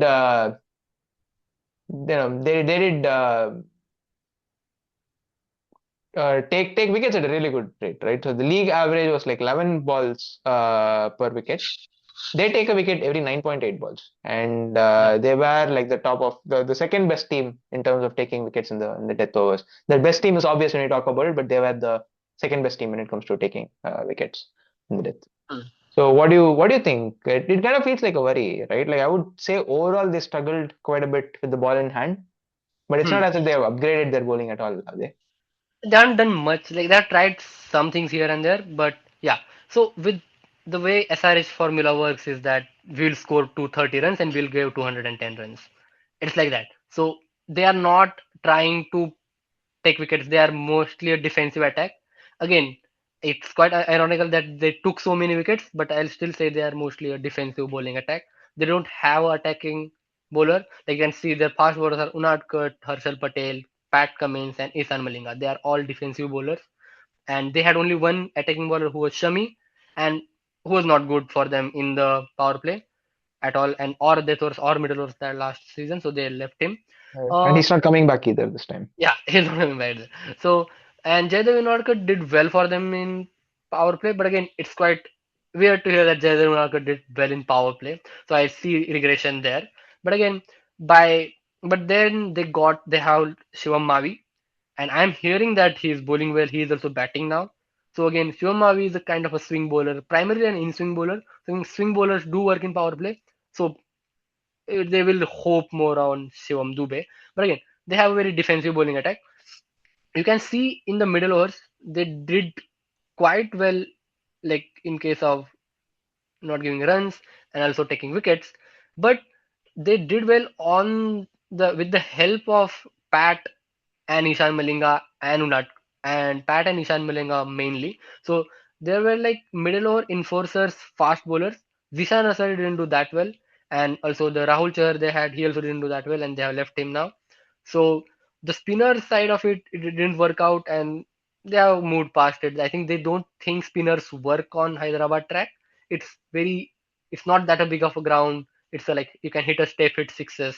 So it's very hard for a spinner to work there. So that's why I don't think they like my the idea we had was that they will go for Ravi Bishnoi, but they didn't go for him because they are I think they have moved past the idea of spinner in Hyderabad. So again, they will hope Pat Cummins and Ishan Malinga to do good for them, do good for them. And then, again in death overs, they huh, in death overs again they had a good team because again Pat Cummins and Ishan Malinga and Harshal Patel they are quite defensive death over bowlers, so they will expect them to do well. But again here comes the situation: if you are going to play Ishan Malinga every time, you can't play Livingston or Mendes. So it's again a dilemma for them with foreign like so many foreign options they have, and the overseas option they got this time was also Livingston. So they didn't try to address the problem they had with their bowling. Their bowling was not so like they were a defensive bowling unit, but I think they are dead set on this philosophy that we are trying to outscore the opposition and we are trying to save runs. So I think they are going ahead with their philosophy, and they are again hoping that they like it comes good for them. Alrighty, so let's do the yes no map for SRH. Yeah. Um, Here we go. Where I share screen. So, yeah, as we have pointed out pretty much, right? So their top order should never be an issue. Abhishek, Travis, Ishan, Nitish, Henrik Lassen, Livingston, Aniket Verma, Smaran. I've heard like really good things about Smaran. But that's mad. Like he's been going nuts. Hmm. And they also get like a good number of overs from the top order, right? They can get a couple of overs from Livingston. Nitish should give you 2 overs, and there is going to be this one fine day where Travis head bowls and then gets 2 wickets in the semifinals and wins you the game out of nowhere. Yeah, this is not November 19th I'm talking about. This is 3 days before that. Seriously for that, yeah. Uh, right. But the issue with this is now you're again going with the same bowling attack from before. For most parts, Pat Cummins, Harshal Patel, and Zishan Ansari. They also got Harsh Dubey, who's in the running for the test squad, so it'll be interesting to see how he does, but it's not going to be a big change. I'm hearing good things about Akib Nabi. So another thing Yeah, they can do is, play him instead of Smaran, and Pat Cummins can bat at 8, Harshal Patel can bat at 9, so they do bat quite deeply there. like So, here I would like to give a trivia that Harshal Patel has opened for Haryana in SMAT 1 season, so he's not like so yeah he can hold a bat. So yeah, again their backups they have really good. They had this problem last year, like last year also. Their 8 foreigners were really good, but again you can mhm. only play four. Again the backup they have got Braden Cars. It's like somewhat a backup to Ishan Malinga. We can say again Ishan Malinga is there, and Kamindo Mendes, Livingston, interchangeable players. You can like think about it like that. Obviously, Livingston is a much more destructive batter, but comes late, and Ishan should bat at top. But again, you can say that again the batter they have got Jack Edwards. So he bats for again. I like to follow BBL. He bats for Sydney Sixers, and he also played in the 19 World Cup. And he's quite in the periphery of Australian call up. I feel he's a like tall guy, bowls good pace, bats well, bats in top order. But again, like there is no way you can use him. So they've got good players, but again, yeah, you Yeah, can't no, I would use. be worried with their bowling as well. It just feels like they're not upgraded on I it at think all. Yeah, I think they're dead set on that philosophy that we are going to outscore people. Like it's Hmm. very because therefore they are not even trying to get any attacking bowler. Like only attacking bowler they left him. Also they didn't go for Hmm. Ravi Vishnu again an attacking option. I think again we don't know this philosophy works or not in T20. Like could work again. Pat Cummins is people call him ultimate pragmatist, like captain ever. So again could work. So we have to see. It's an experiment. This ultimate pragmatist kind of philosophy.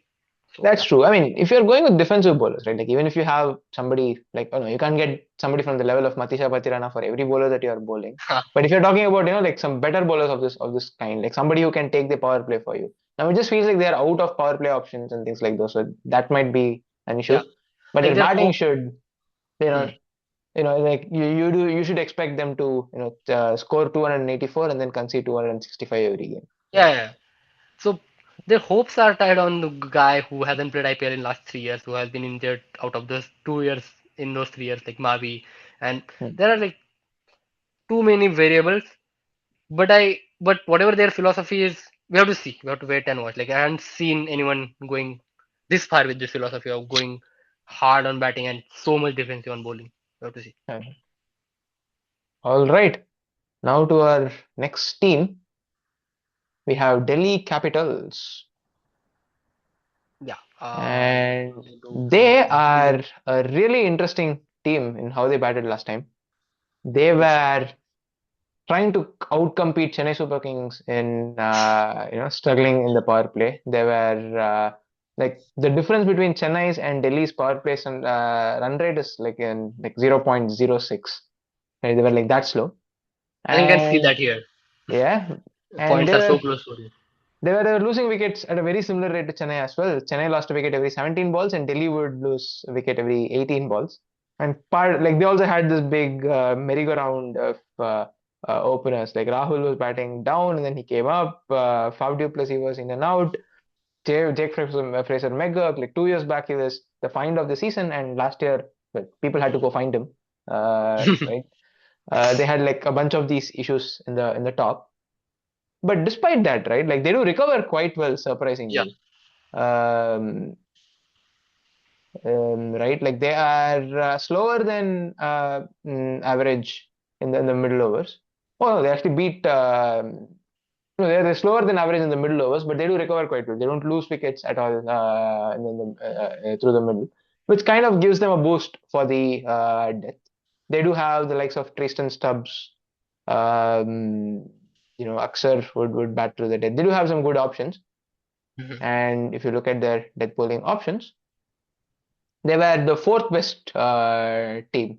So the best team was like slightly better than everybody else, Punjab Kings. And then there's a cluster of people scoring just about 11 runs and over all the way to the death. And Delhi Capitals is in that cluster. So I think I would be happy, particularly given the shaky starts that they kept having game after game after game. So bad start, but good recovery with the bat, I would say. What do you think?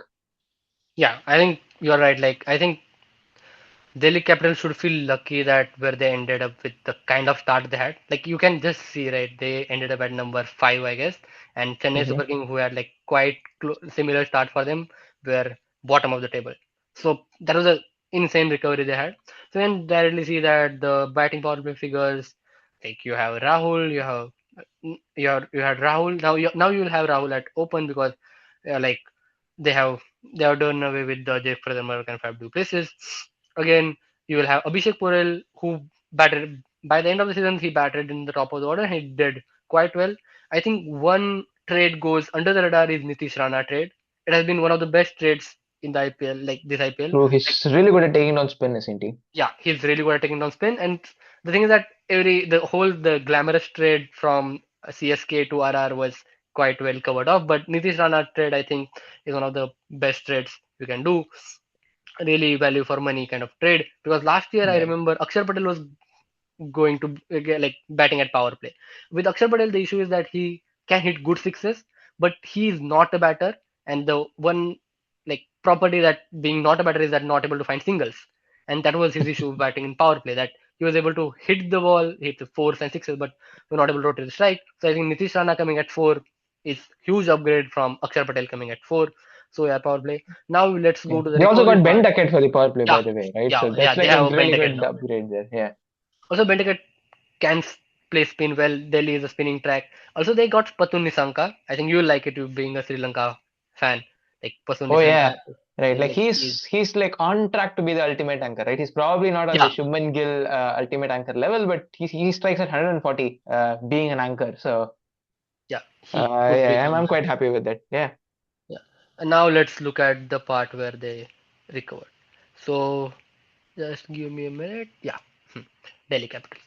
So you can see that again, KL Rahul batted in the middle order. He did very well. Samir Rizvi was again UP Premier League. Here he did quite well.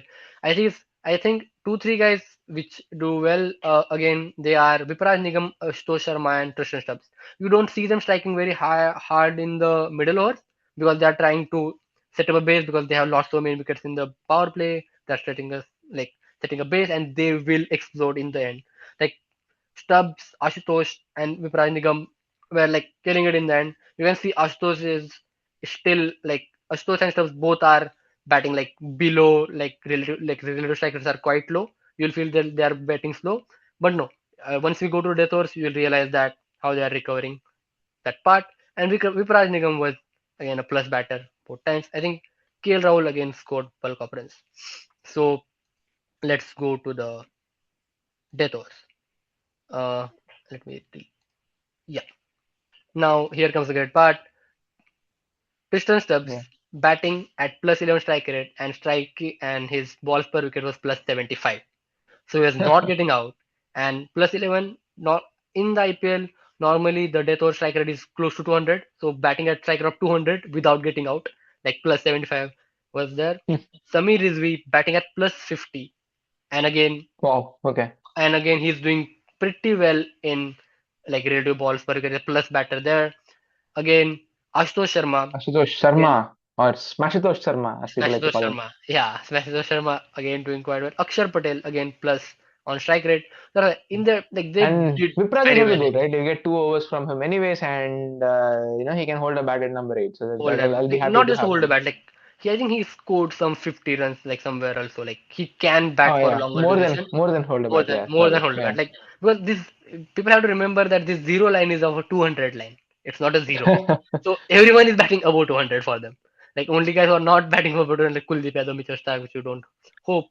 Again, the addition Rana, he is again Hmm. plus 80, that range. So Yeah. they And they also have got David Miller, right? So David if Miller. things Yeah, really go to the dogs and they need a finisher anchor to play around for 50 balls in the sorry 50 balls, like play around for the 5 overs in all of the depth, right? David Miller yeah. might be the most suited person for this kind of an anchoring role to the end. Yeah. And one more thing, when Adityan will talk about the playing 11, playing 12, we'll realize that they have like so many good Indian batters, Indian bowlers. Like Hmm. they can literally go with three overseas. So that's why they have so much freedom in picking up their overseas contingent. So again, that David Miller thing is not like out of the box or out of the window thing. It can happen. So yeah, they can literally bat some like have a proper batter at number 8 because of Akshar Patel batting in top 5. Yeah, and with like being a 4 overs banker, he is. So and Vipraj Nigam again 2 overs. So yeah, let's go to. Alrighty, they're bowling. Somehow you expect a team with Mitchell Stark, Mukesh Kumar with I it. think I stopped saying sorry. Just a Oh minute. yeah, so we want to go to their bowling, right? Yeah. Yeah, So bowling. somehow we expect a team with Mitchell Stark and Mukesh Kumar to do really well, Hmm. but they did not. They were actually the third most expensive team in the power play, and they were slightly better than taking wickets, but it's like we're talking decimal points. They were like bang on average at the rate, and they were taking wickets. The middle overs is interesting. So they have Akshar and Kuldeep, and it shows like Yeah, the best team in the middle overs in terms of bowling are like Mumbai Indians, and then Chennai Super Kings with the Noor Ahmed, Jadeja, Ashwin, Webb. Delhi Capitals is the next best, and the difference from between Chennai and Delhi is like 0.04. So if you're matching the spin unit of Taladoni, it's like that does mean something. And they were slow at taking wickets, but it's fine. Like their spinners are like kind of defensive, right? They have Axar Patel as a spinner, and the new defensive version of Kuldeep Yadav, who's just refusing to give runs, but is not taking wickets. But that should be fine. Like I would take the middle overs win. And if you look at the death overs, they are quite fascinating. Hmm. They are actually like they're maybe even slightly better than average in terms of the runs they leak. Right, they're in fact the third best team. Hmm. They're like zero point 0.4 runs better than average, but they just couldn't take wickets. So this is like kind of fascinating. So they were like kind of so good at being unhittable that even a really set batter all the way through wouldn't just like score any runs. So they take a wicket every 15 balls, which means they take just two wickets through the day. So this is like a Hmm. really, really fascinating way of playing. They have Mitchell Stark, who you expect wickets from. Once again, he didn't take wickets and he didn't give runs either. So what's happening there? Yeah. So again, let's uncover that what's happening there part. So as we know, let's do the Delhi Capitals. Just a minute. Yeah. Hmm.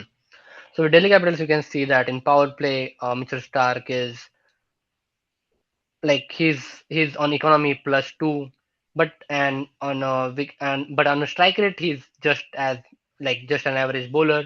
Like it's quite weird to see that because Mitchell Stark being a swing bowler he is, we expect him to be a higher on economy but also take more wickets, but that didn't happen. Akshar Patel was again very good on economy part and also was not taking wickets, but that's what Akshar does. Akshar doesn't take wickets but does economy. Very kind of a strange part was that Mukesh Kumar came out to be a really good power play bowler, and which is not known for.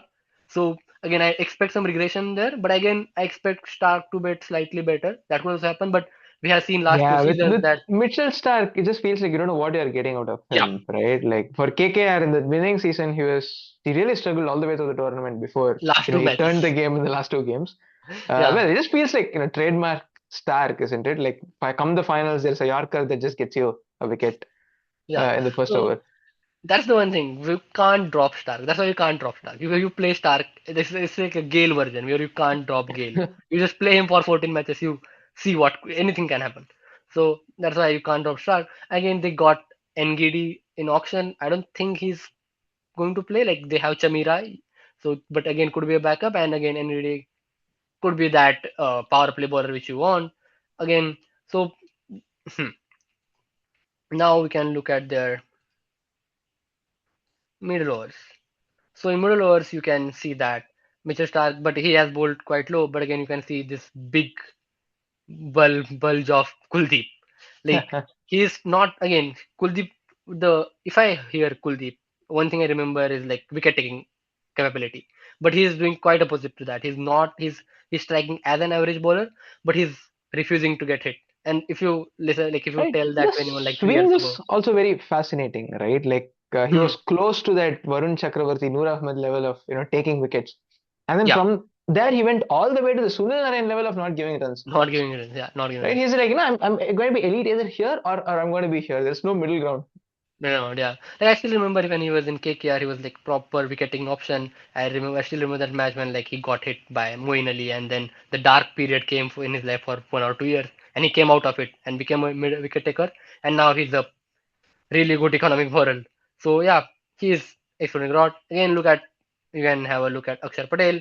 Again, Akshar Patel is not known to be a wicket taker, but again, he is average in part of economy. So yeah, but again, they also now we can look at death overs.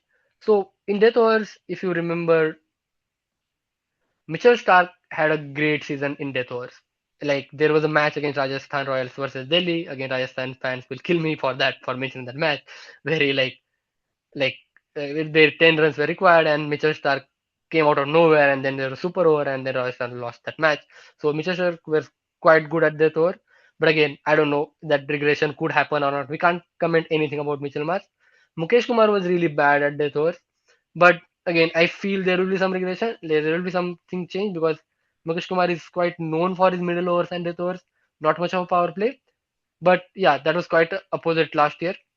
Again, the way again with the thing we discussed, the spinners bowling in death overs. Look at Kuldeep Yadav. Like he is not giving many any runs. Like he's -4 on economy part. Like -4 on economy part is insane. And like if you consider that he's bowling like 2 overs in the death overs, let's say, so he's giving like 2 runs less per death over. So it's wow, it's just great. And again, he's not picking up like an wicket, like he's bang on average on strike rate part. So yeah, and Chamira, he's close to origin. It means that he's a average death overs bowler. Again, I expect him to do better. He's a good Yorker bowler. So yeah, overall they haven't tried much to address their problems, but there are not so grave issues as such. If player perform well, they will do good. Yeah, Yeah, I mean, it was not as they were terrible in the death, right? Like they were kind of decentish, I would say. yeah. Like Right. Stark was good. Stark and Kuldeep were really good, both of them.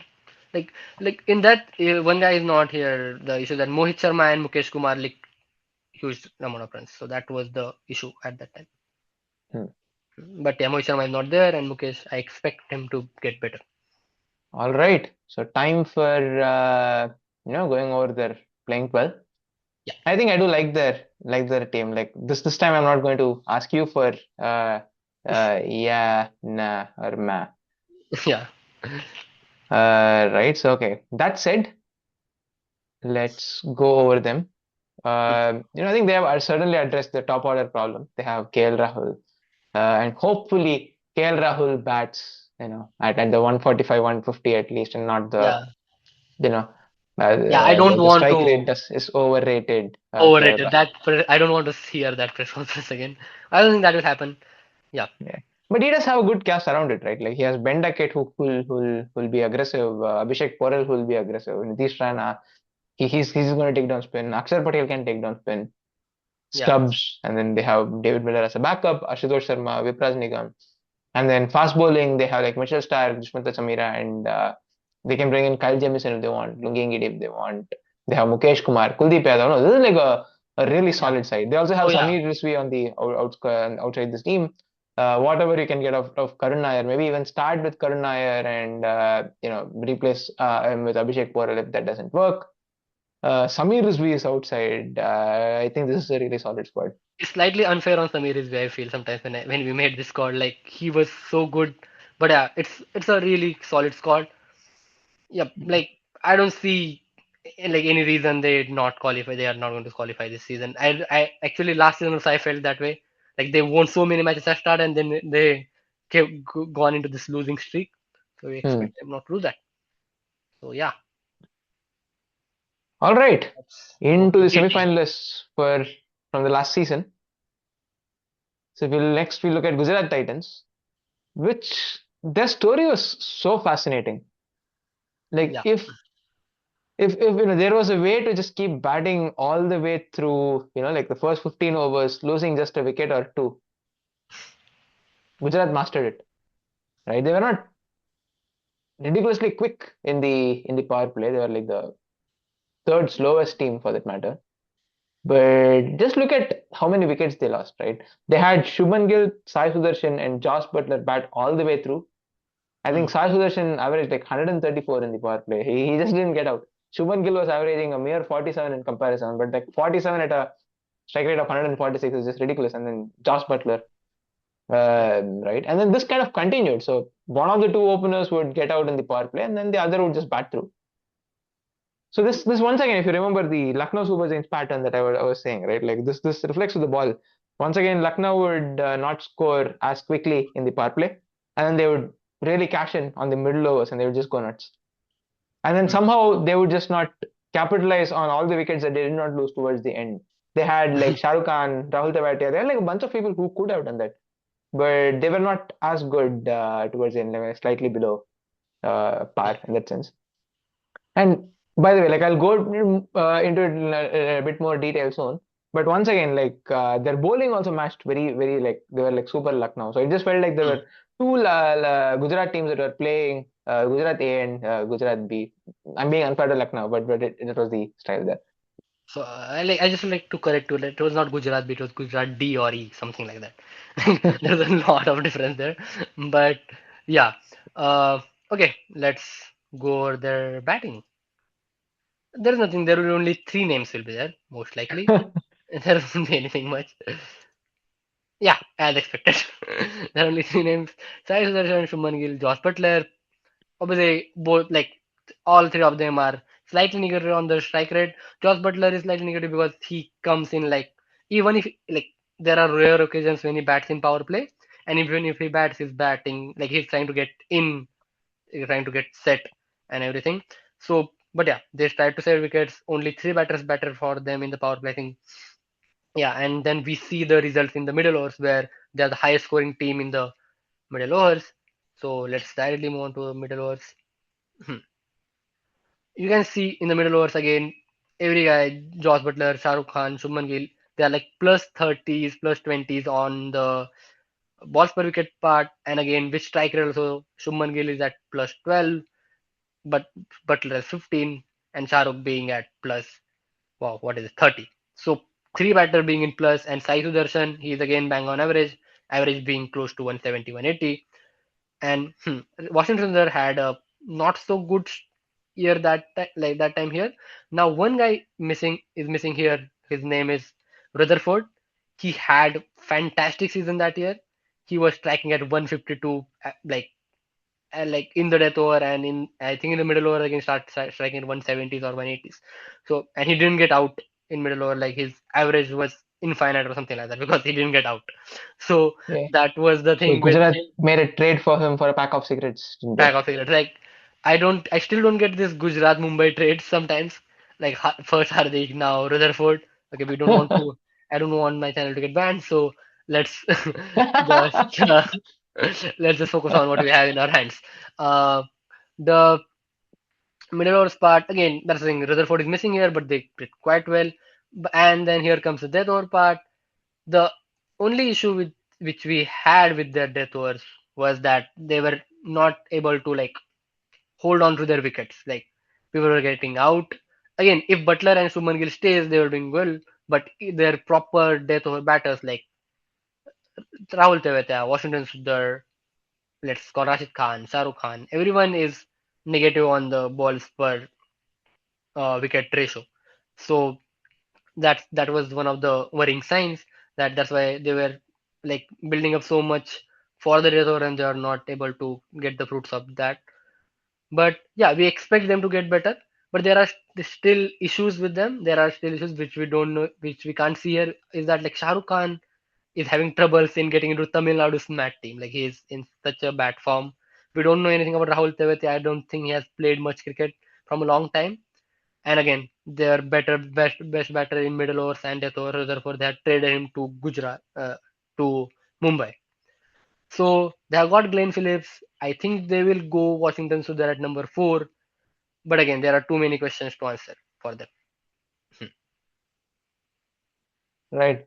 So if you look at the ball, once again, as mentioned, that's kind of similar to Lucknow. They weren't like as struggling as Lucknow, but if we go over their bowling unit, I think you would say that they struggled given the quality of their bowling unit, right?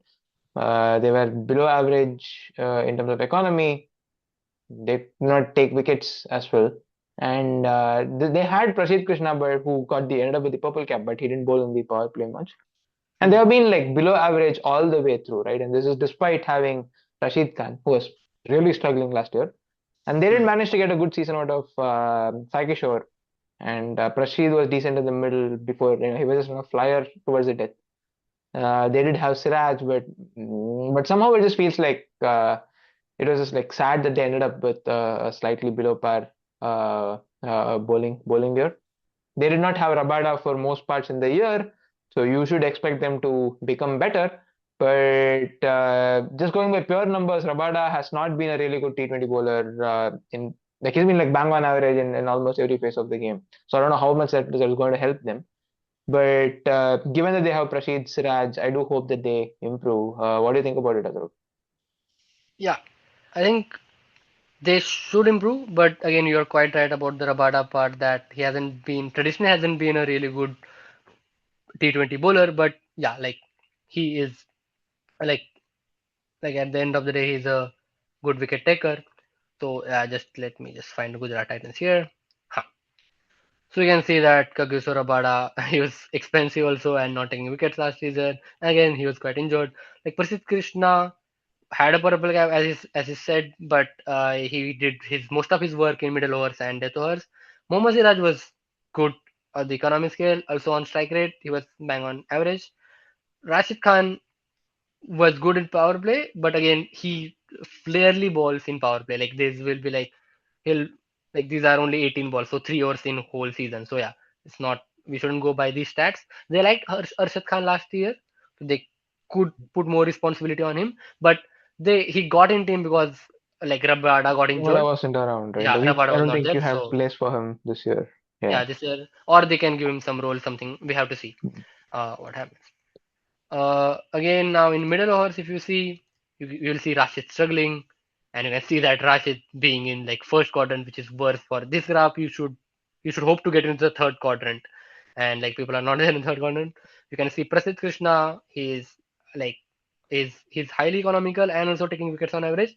This is a part where I feel there will be some regression because Prasidh Krishna is known to take wickets. I agree, but is not known to be this economical.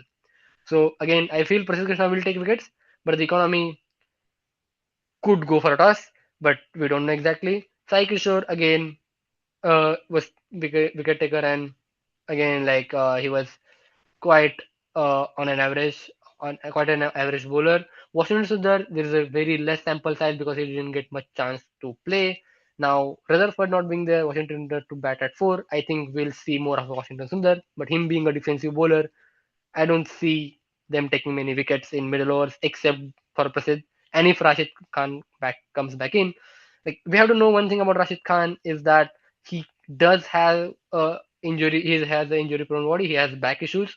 So we don't know will he come back. Like is there was that a really odd season because from last year he hasn't been doing well in other leagues also. Let go MLC or I don't remember 100, but MLC has seen that he was not that great. So let's go for death overs. Again, you'll see a similar pattern here, being Prasid being very economical and like bang on, like he's in the third quarter, like he's quite economical and also But taking yeah, it is wickets. also surprising to see that Sai Kishore has bowled quite a bit in the death as well. Yeah, Sai Kishore being he doesn't have a dusra, he doesn't have a carom ball. He is like proper left arm spin. Yeah. Again, he's quite tall, darts the ball in. The height I helps. mean, his is the curious case, like, same as Noor Ahmed, right? Like, you have somebody who's bowling really well, like, bowls him out every game. Like, why do you cut him off after two Cut overs and him off, never yeah. bring him up? I think if you look again, I think he's like you're correct. Like I still remember Noor Ahmed and Sai Kishore. I think there will be half of the matches where they haven't bowled their full quota of bowlers overs.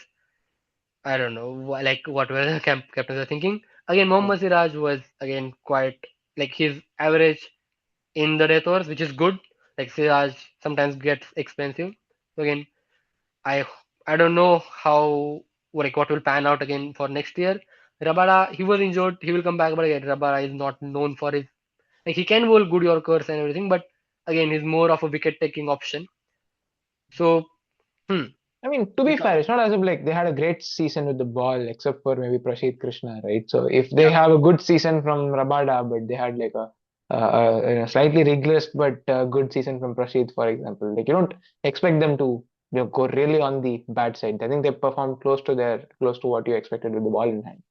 yeah, obviously. But I'm the whole point is that they haven't done anything new in this auction such that like Hmm. something like yeah, the outcome will be different. Most likely they will have something similar, but I do expect Prasid to regress, not in the economy part, so not in the strike rate part, but at the economy part. But other than Hmm. that, and I do expect Rabada to do better also. Hmm. All right, the Yanama for their squad. Hmm. I think there is one worry when I look at their batting, right? Their middle order, maybe I rate Glenn Phillips quite highly, but even around them, like Washington Sundar, it feels like he has not figured out what his role is in T20 cricket. He Shah Rukh doesn't know Khan, what he is. yeah, Shah Rukh Khan has been woefully out of touch. Rahul Tewati has not batted much after the last IPL, so the middle order feels shaky. Yeah. And last year they had the ridiculously good top order. Like you do expect them to do well again. Like Josh Butler has been batting well recently. Sai Hmm. Sudarshan has been like the most consistent batter in the IPL since he started playing. Yeah. But Shubman Gill has been having a bad patch. But and you also don't expect Sai Sudarshan and Josh Butler to have the same year as like last year. So I think I would be slightly worried about their batting this time. Yeah. Uh, they do have options outside. They have Kumar Kushagra who has been batting well. So if they want, they can drop Washington Sundar and get him in. It kind of feels like a tragedical story for Washington, right? Like he's like Yeah. really good, but somehow he wasn't playing games for Sunrisers before the impact sub, and now with the impact sub, he's not playing games. He might not end up playing for Gujarat Titans as well. They have good replacements. They got Jason Holder for Kagisura Bada. They got Ashok Sharma, who's been bowling 125 plus consistently, and he hit a couple of 150s recently. So they do have good replacements, but I do feel, yeah, we have been saying Gujarat's team have been looking pretty bland on paper year after year after year, and then they've been Yeah. doing quite good They everywhere, just right? So what do you know? it's a Nehra's coconut water magic. So whatever he does, he's just too good. Again, I like to mention they again this year also got one Nehra left arm quota bowler, Luke Wood. So they need that Yeah, every there you year. go. They have it again. He likes his left arm swing bowlers. Also Ishant is there. Yeah, I don't know they will use him or not.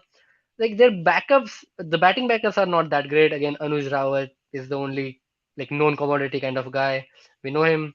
And Tom Benton can be a backup for Josh Butler, but you don't expect that to happen because they really heavily rely on their top three. And if they want to repeat whatever happened last year, they have to just have to walk the same path, which is very difficult to do. But again, we are seeing that from last 2 years, and last 2 years their top order is batting exactly same. So yeah, we'll be proven wrong again. All righty. Now, at least for me, it is the most exciting team. And then this is coming from a Chennai Super Kings fan, Yeah. Mumbai Indians, Yeah. right? So Hmm. Mumbai Indians, as we all know, they have been playing Rohit Sharma, Ryan Rickelton, Tilak Verma, Surya Kumar Yadav, Hardik Pandya. God, were they a bowling team last year? They were Yeah. so elite with the ball last year. Right, so they were there, I think, close to average when it comes to with the bat. But all the fun lies in when we start talking about the ball, right? Yeah. They were slightly better than average in terms of the rate at which they scored in the power play, and they didn't lose wickets, so which is good for them. They lost wickets four. They took four more balls to lose a wicket than average. Hmm. The middle overs was also like quite funky for them. They were slightly even slower than average. And who remembers like Hardik Pandya defending a full over of spin in one of those games. I don't remember against whom. I And think it was on Gujarat Titans. yeah, could be against Sai Kishore Sai probably, Kishore, yeah, I remember it. It was against Sai Kishore. Yeah. right? But once again, they lose wickets. They take one extra ball to lose a wicket. In the middle overs, a wicket falls every 22 balls. In the middle overs, they take 23 balls. And Hmm. then if you look at the depth, that is where they are kind of decent again, right? Like it's not as if they are ridiculously good. They go at over 11 runs and over, whereas the average is like 10.95. Hmm. They don't lose wickets. They're really good at that. There is like one team, Punjab Kings, who are coming up, who are really good at not losing wickets in the death at all. They're Hmm. kind of the second best team after Punjab wickets. They don't lose wickets, but it's not as if they are scoring at a really good rate either. So, despite the superstar heavy team batting lineup that we see, I think they were not they were like positive team with the bat, but they were not ridiculously good. You would say, would you? Yeah. So it is again quite opposite to what we expect from Mumbai. We expect Mumbai to be a really strong batting team. Like, but yeah, they were like too good of a bowling team and a good enough batting team because we had too many better batting teams than them. But still, they had quite a formidable batting unit. Like they didn't perform the well in my opinion. So we can see that uh, Ryan Rickelton was very good for them, and same with Will Jacks. Rohit Sharma, he was good at strike rate, like he was not wasting balls, but he was getting out too often in power play. They have a good backup for Quinton de Kock. We'll talk about him afterwards. But yeah, Ryan Rickelton, Rohit Sharma. But the biggest problem which they have is that the problem of plenty. Sometimes I feel like Tilak or your Surya are really good number three batters. And because of this system of batting Will Jacks at number three, you don't get like they don't get their best position. Sometimes Tilak bats at as low as number five, which is a issue. So people are batting their out of positions in some way in this team. That was a issue in my opinion that their batting didn't come off that well. But yeah, and you can see in the middle overs again Surya Kumar Yadav was elite. Like it's quite weird to think like he has been elite in IPL and very poor at both sides of the IPL. But bad for India, but good for Mumbai. So that's not a problem. Rohit Sharma was really good in middle overs. Whenever like if he goes past that power play, he was good. Hardik again all of them are striking on average so close to 170s and averaging in plus 25s, plus 10s, and plus 5s. Tilak Verma was slightly sad version, like he was like minus 30 on strike rate and averaging slightly more, but that was the part. You could see that Namandhir is like striking at very low rate, but Namandhir was coming at over number 14, 15, only two or three balls he was playing in the middle overs, and then he was striking very well in the depth. Like he was kind of a revelation, like he was batting at number 8 and he was doing that Ramandeep role which like KKR had for like 2 3 years ago. He was doing that role. So yeah, he was quite great in death overs. So let's see about death overs. So as we said that again, Surya Kumar Yadav, if he's there, he was like Surya Kumar Yadav, Namandhir, Tilak Verma, all of them are in quadrant three. Like everyone is quadrant three or near the origin. Again, we see this guy Rutherford. This again best trade which they did. Like they got him. So again, he could solve their middle order problems. But again, the main issue is that if you get Rutherford at four, Tilak goes again like way down the order. So the problem with Mumbai is again, in my opinion, is a problem of plenty, not of a problem of personal. Personal, yeah. All right. The funny part about Mumbai is, when I talk about their bowling, you'll just feel like, okay, this is going to be extremely ridiculous. And next year they might end up winning the cup, but this time by being a batting team and not a bowling team. Like, Hmm. it just feels like, different parts of the team fires in different years, and then there is going to be like the 2020 and 2022 where nothing fires and they finish at the bottom of the table. Yeah. They're like so unpredictable, and still they win like five titles. I don't know where it comes from. In terms of the ball, RCB out of nowhere outbowled them, but they're the second best team in the IPL. They go at like 9.1 runs and over, and they're good at taking wickets too. An average wicket falls every 24 balls in the IPL in the power play, and Mumbai take every 22. And now for the exciting part. In the middle overs, the average is 9.0, and on one end is Lucknow who go at 9.2 runs and over. Mumbai go at 8.1. And you might be like, okay, sure, it might be an economical team. Maybe people played out Bumrah, people played out Santner. They took a wicket every 19.2 balls. That's three balls quicker than the average, and four balls quicker than the worst team that just couldn't take wickets. Yeah. And they were almost the best team in the death as well. Like Kolkata out of nowhere, they were like going at less than 10. Mumbai Indians went at 10.1 runs and over.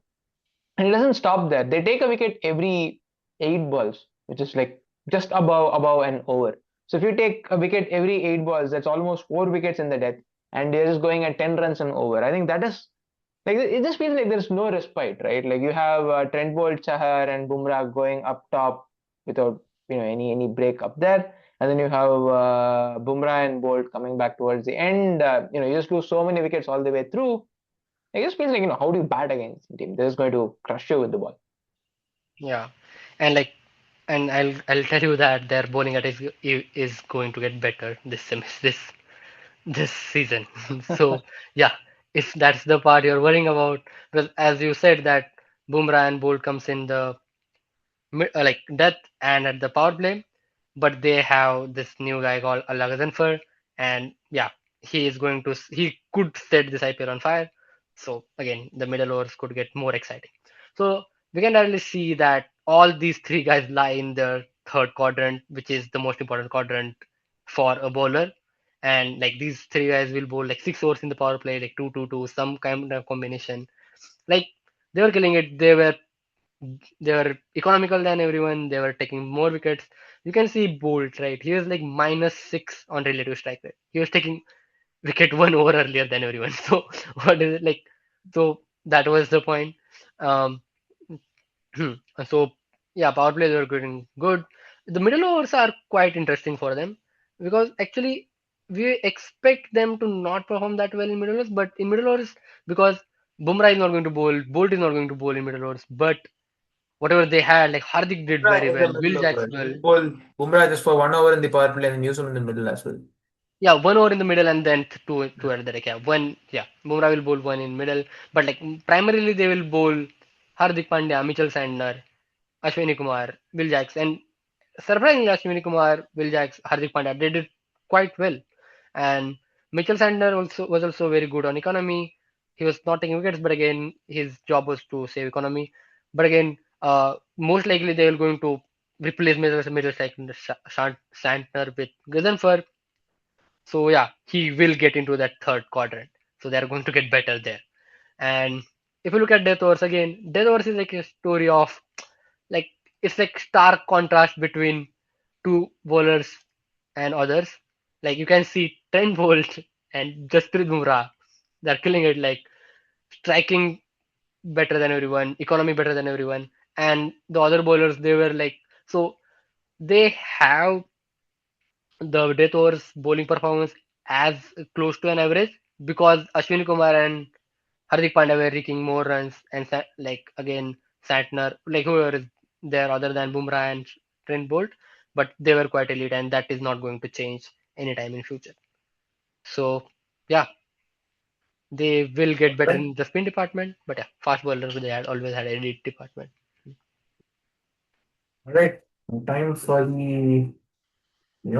to find out if the Mumbai Indians are a competent team in the IPL or not. Uh, right.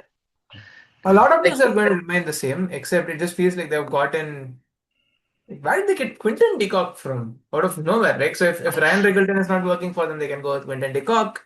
Or worst case, they can push Ryan Riggleton down and then open with de Kock. Or they can replace with de Kock. Well, there's so many options up or they front. can put Decock and Ryan Decock on the bench, open with Will Jacks, bat like Surya at three or your Yeah, they have Shardul Tilak at three. Rutherford. Surya Tilak is Yeah, taking three. Tilak and Tilak three, Surya four, and Rutherford at five. That could be the one of the best combinations they can go. Or they can go for Robin. Means they can do many things. Yeah, They they can do have literally options in there. generate a random number, come up with a team, and play with that team. So yeah, they are that good.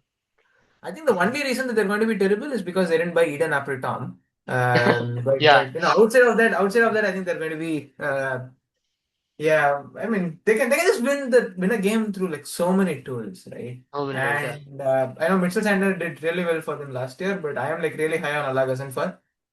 Like if I won't be surprised if he starts. I might be hmm. totally wrong, and then Mitchell Sanders might still go through, but they do have one good spinner. I think they might struggle with the second spinner. So if Chennai can find a way to make this wicket spin once again, like you should still have a spin friendly track and then try to beat them. But it's a really good bowling attack, man. Like they have Deepak Chahar, Trent Bolt, Jasprit Bumrah. It's just gotten good. They have Shardul Thakur at 8, who's going to play the Evan Galbis effect, or as I would like to call in the Indian context, Shardul Thakur syndrome. Shadul or Uh, yeah. Basically, I don't think he's even going to be their fifth bowler. Hardik is going to be their fifth bowler, and he's just going to bowl changeovers in the middle here and there. And he's Hmm. not like that fantastic a batter, right? Like he's giving some support to the bat, followed by Deepak Chahar, who can also hold a bat. Yeah. But the fact that he bats at 8 might actually let Rohit Sharma and the Ryan Regultons to go nuts without worrying about losing wickets. Like even if they lose all those wickets, sure, Shardul Thakur might have to play 2 overs in the day. That's not the end of things.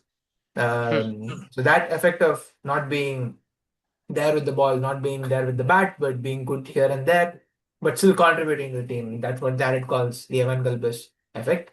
And now that it's the Make in India era, we'll make a name that is more Indian, so we'll call it the Shardul Thakur syndrome. And in this case, it is actually Shardul Thakur who is exhibiting the Shardul Thakur syndrome. The name comes from what he does for India. But yeah, what do you think? Overall, good team. Overall good team. I'm not even looking at the team. I'm looking at the bench. The Yeah, best bench Martin possible. Bosch. Like Corbin Bosch, Rutherford, like Quinton de Kock can get in any team. Like Mitchell Sander is at the bench, the best four players in the bench. Robin Yeah. Mins, Raj Angad But Bawa. somehow the Indian bench does feel light, right? That's kind of Like, been their hmm. signature. Like, the Indian bench has always been kind of light, but foreigners they just keep find a way to get the best See, out we of don't them. know. Out of those unknown five, six names, there will be a next Hardik Pandya or next Bumrah. So we don't know. Like their scouting is quite great. Like so, Fair enough. yeah. Like they should qualify. Like they should be like one of the top two teams. Like if they're Yeah. not in top two teams, then yeah, they didn't do well. I mean, they have to be one of the top two teams unless they are not. That has been the story of Mumbai Indians, right? Yeah. So Okay, the next team, the runners-up, Punjab ah, Kings. yep. The biggest problem with Punjab Kings is their name. Like, who named them Punjab Yes. Kings? They had a really good name, Kings 11 Punjab. It's 4 years back, but I'm still so grouchy about it. Yeah. They had like Roman numerals in their names. Like such a creative name they had, and they went to. And the Punjab is not a PK, it's PBKS. So Yeah. whatever. Anyway, they were exceptionally good with the bat in the power play. They were second only to Rajasthan Royals. They went at like 9.9 runs and over in the power play, but they kept losing wickets. That might be a problem. Hmm. Uh, they had Priyansh Arya, whose job is to just go in and then smack the ball, score a century before the power play ends. Um, otherwise he just gets out, right? He gets like fantastic stars and then he gets out. I may take that, but that does mean that they should account take into account for the fact that they're going to lose more wickets in the power play than the rest. If you look at it in Yeah. the middle overs, they are not amazing, but they're not bad either. They're like slightly above average. The average run rate is like 9 runs and over. They got 9.2. They still continue losing wickets though. They have, like a wicket falls every 22 balls in the middle overs. They lose a wicket every 20 balls. So they've been losing all the way through. Not as bad as Chennai or KKR, but they have been losing wickets consistently all the way through.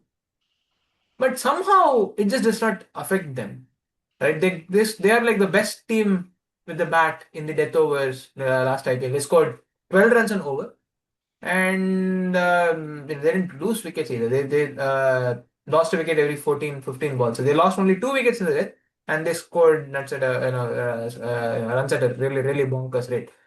So in some sense, all the disadvantage that they had coming into the death overs were just offset by the fact that they had some really consistent death over smackers. I don't know what kind of a name to come up with, but they're so good. Yeah. They had a friend of Smashitosh, Shashank Oh Singh. yeah, the real fake Shashank Singh. Yeah.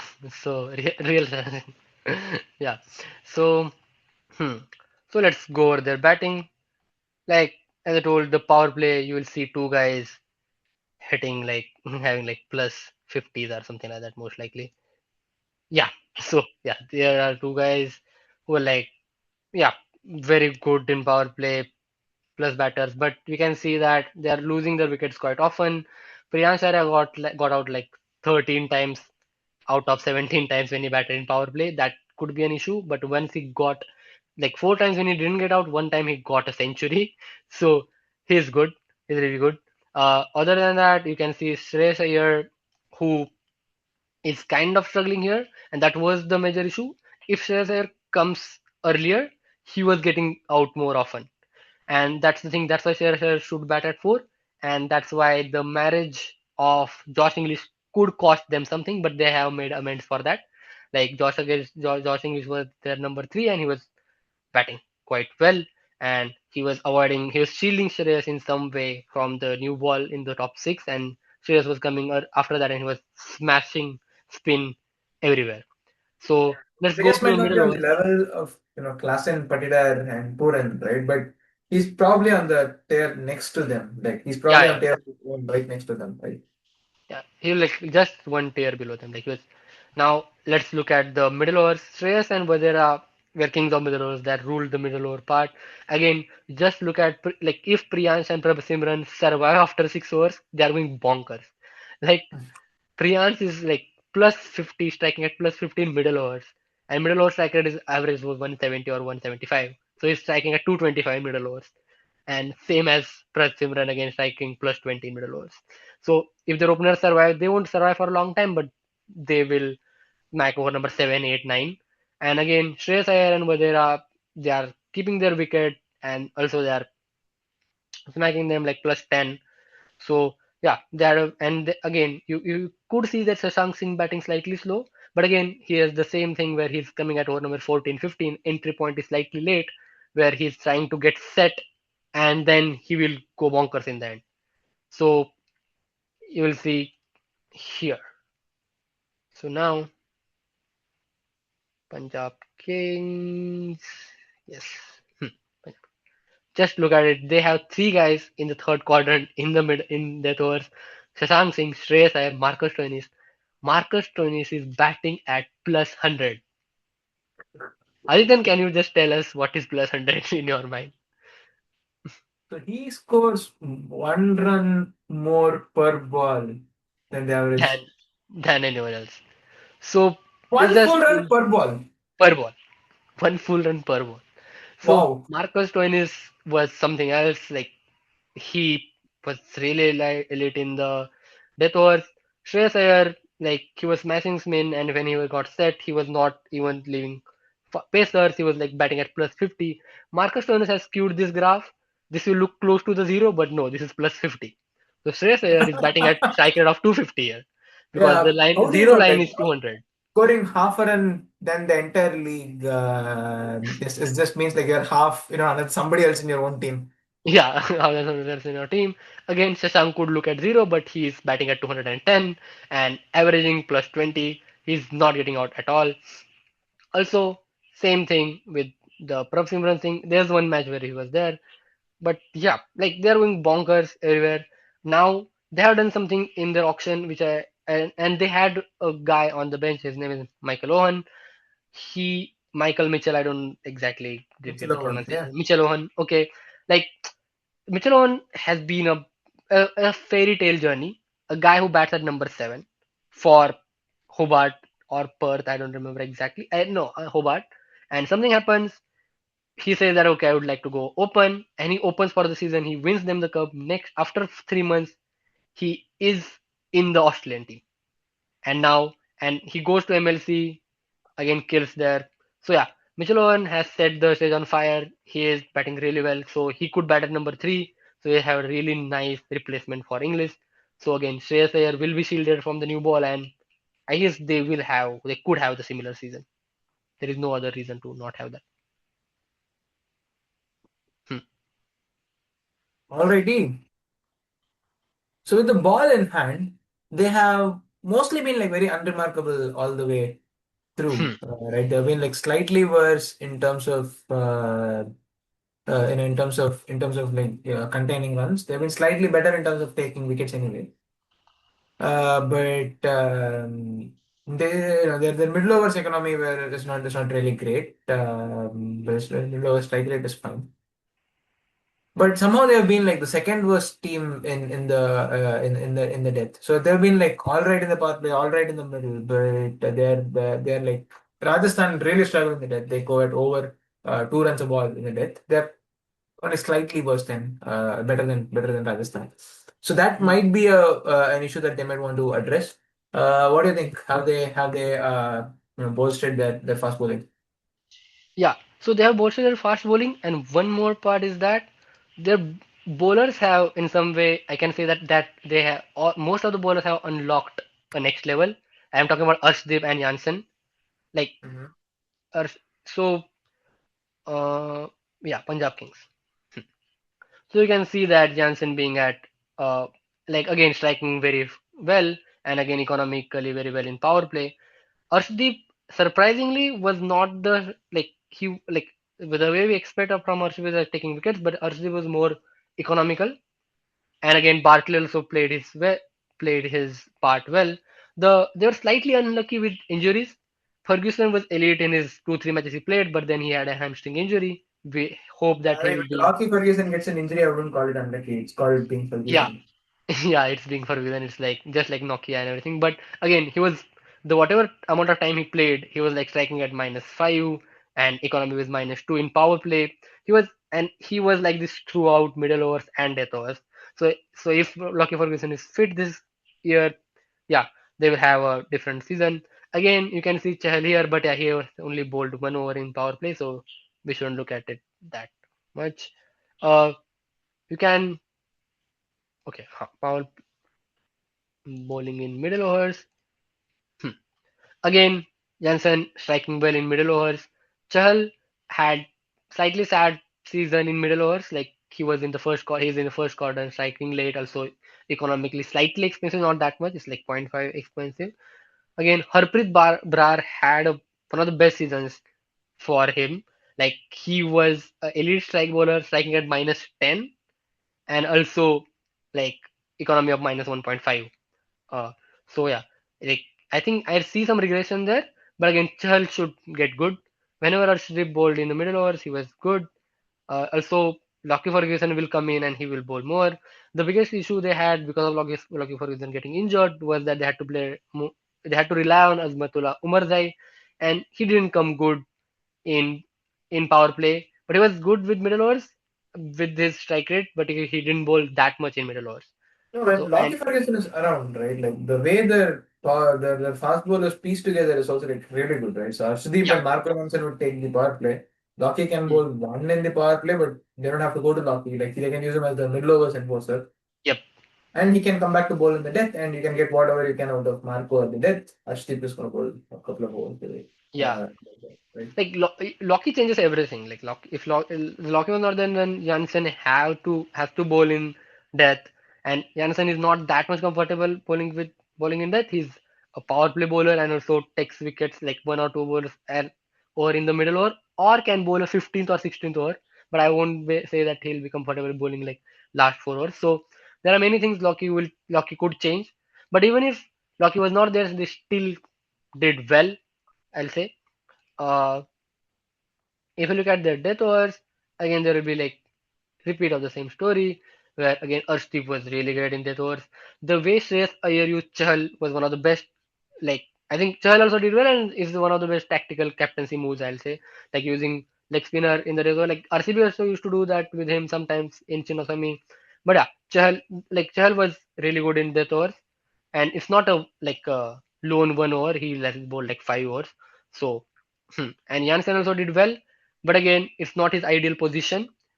Again, they had to go to Vijay Kumar Veshak and Azamatullah Umarzai. Again, they leaked more runs, and that's why the stats don't look that well. If Lockie comes good, I think they won't have any problems with their bowling. Yeah, so Right. we have to see that. So looking at Punjab's playing 12 and basically the shopping list, right? Like they shop like how a team that finished second should shop. Yeah, It's almost the same side as last year. They open with Priyansh Arya, Prabhsimran Singh. Josh Inglis is busy getting married. Um, yeah, and his name is also English, so probably Ricky Ponting might have gotten confused and dropped him there. But anyway, Mitchell Owen should take his spot. He has been playing consistently for Australia, and there was this one game where he went nuts against India. India. He's quite promising. Shreyas Iyer, Vadera, the real flicks as Upshan Singh, Marcus Stoinis. I think this is a batting lineup that I would certainly take. And you also have Marco Jansen who can actually bat, as India found out recently. Yeah, and Harpreet And Bar can also tonk some. yeah, exactly. So I think I'm happy with the way that they should bat. And yeah, I think they did have a really good season with the bat, towards the death, and that does feel recreatable. Yeah, sure. Marcus Stoinis is not going to score 1 run better than everybody on average, but it does look like a a good finishing unit, right? With Shashank, Marcus, and Marco Janssen, and if Shreyas Iyer bats through, it's a really good batting unit. Yeah, With the ball, once again, as long as Lockie Ferguson is around, it's like a really elite bowling unit. You should expect it to come good. They shouldn't be close to average all the way through. But even if you take Lockie Ferguson out, Xavier Bartlett is like quite decent, right? Like he's yeah, only reason he doesn't play for Australia quite frequently is because who plays for Australia? Hazelwood, Cummins, and Stark. from last 10 years. Yeah, exactly. So yeah, So yeah, what do you think? Do you think they can repeat their heroics from last year? I think they can. I think they can do one step better also. Like they are quite a good team. Lockie Ferguson is there. They will be kind of unbeatable. They could be kind of unbeatable. Also, I would like to point your like I will point out two things. You mentioned Ricky Ponting and Australian quota. So they have got Cooper Conley and Ben Dwarshuis. Again, Cooper Exactly. Conley could be the next big thing in Australia. Like he has been talked up very well. Like can bowl spin, can bat anywhere in the order. Again, Big Bash, he's setting Big Bash on fire. Can really clear the ground from his like from the standing position, not even taking a step. And just a 21 years old, can bowl a left arm off spin.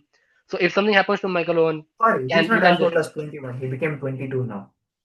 oh okay. He's like, yeah, super young, isn't he? Super young. So and some Yeah. if something happens to Mitchell Owen, you can just directly slot in Copper Conley. If something happens to Marcus Stoinis, you can slot him there. Like that's the range he gives. Like number three, like there's also you can slot Mitchell Owen to Marcus Stoinis. Like these guys are insane. And again, Ben Dwarshuis plays for Sydney Sixers from last so many years. Bowls in the like they I don't know. Do you guys know what is power surge? They have this thing called power surge where like you can take a power play in the middle overs. He bowls in that power surge, bowls in the power play, bowls in the death overs. Has a good slower ball, good yorker. So like nice buy, I'll say. Yeah. So I like their backups, Yeah, they should Australian be able to backups. do what they did last year. Yeah. All right. Now, time for, well, Isala Cup Namda. We have to see. I think Then, you should change it, right? Like it is a like they got the cup, so I don't know how to say that. Okay. yeah, I was about to say something, but then I realized I was about to talk in Tamil, not in Kannada. But anyways, um, all right. RCB were quite an interesting team last year. They had Phil Salt going nuts from one end, but even with that, it somehow looks like they weren't really elite in the power play. The average run rate is 9.6 runs per over. They went at 9.8. But what they were Hmm, really good at is like just not losing wickets.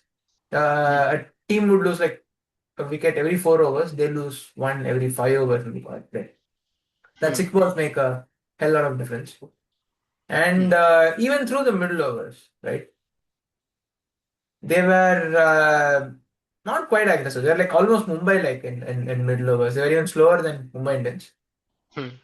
And it's not as if they're keeping wickets in hand. They were like almost close to average in terms of losing wickets, and they were slightly slower than average in terms of scoring runs. But all the wickets that they conserve, right? They get it back in the death. Yeah. The best team in the death is like 12 runs and over, Punjab Kings, and they were the Hmm. second best, 11.4, which is like close to half a run and over better than what an average team in the IPL scored. So it just felt like they were pretty decent in the power play, below par in the middle overs, but then they would more than catch up towards the death. So is this pattern once again redoable for this year RCB? I think so because what do you expect from a team to not like to from the team coached by Dinesh Karthik? Like they will bat well in that. That's the only thing they know how to do. So yeah, let's look at their batting performances. Again, as we know, just a minute. Okay, as we know that like Phil Salt like they had like proper role definitions. Phil Salt was going bonkers like plus 15 and Virat Kohli was like plus 40 in his like average. He was not getting out in power play and also not batting slow. He was bang on average and average was in power play was in close to 160. So as Virat was batting on average, not getting out, and Phil Salt was going bonkers. Whenever in the last few matches when Phil Salt was not there, Jacob Bethel got that spot, and he did that better than him. So that is again best thing. Again, you may see that the Patidar he's batting slow, but these are few times when he's came between whenever the over is like over number 5 or over number 6, and his main job is to actually smash the spin and to not get out there, and that's what he did well. Again, Padikkal, you may see that like he's batting slightly slower, and he sometimes gets out in the power play, but you will see in the middle over he turned into the elite striker, which he normally was not. But yeah, he did something out of the ordinary last year. So And they didn't get a good backup for Padikkal as well. Right? They have yeah, Venki Iyer now, yeah, so Venki Iyer now. had to leave midway through last year due to injury, and they I think got Mayank Agarwal, who actually started Hmm. batting well out of nowhere for I don't RCB know, last. yeah. Uh, So with RCB, like that's the there is thing, right? Like whatever they touch turned to gold. So that's what it was their season properly. So we yeah, can see that that. you see all the more when you come to the polling next, right? Yeah, yeah. Let's not give spoilers. So, but yeah, Pandya is here. So yeah, he's kind of a spoiler. But again, Kunal Pandya had a good batting season also, batting on an average strike rate. Again, on an average strike rate is like close to 170, like averaging plus.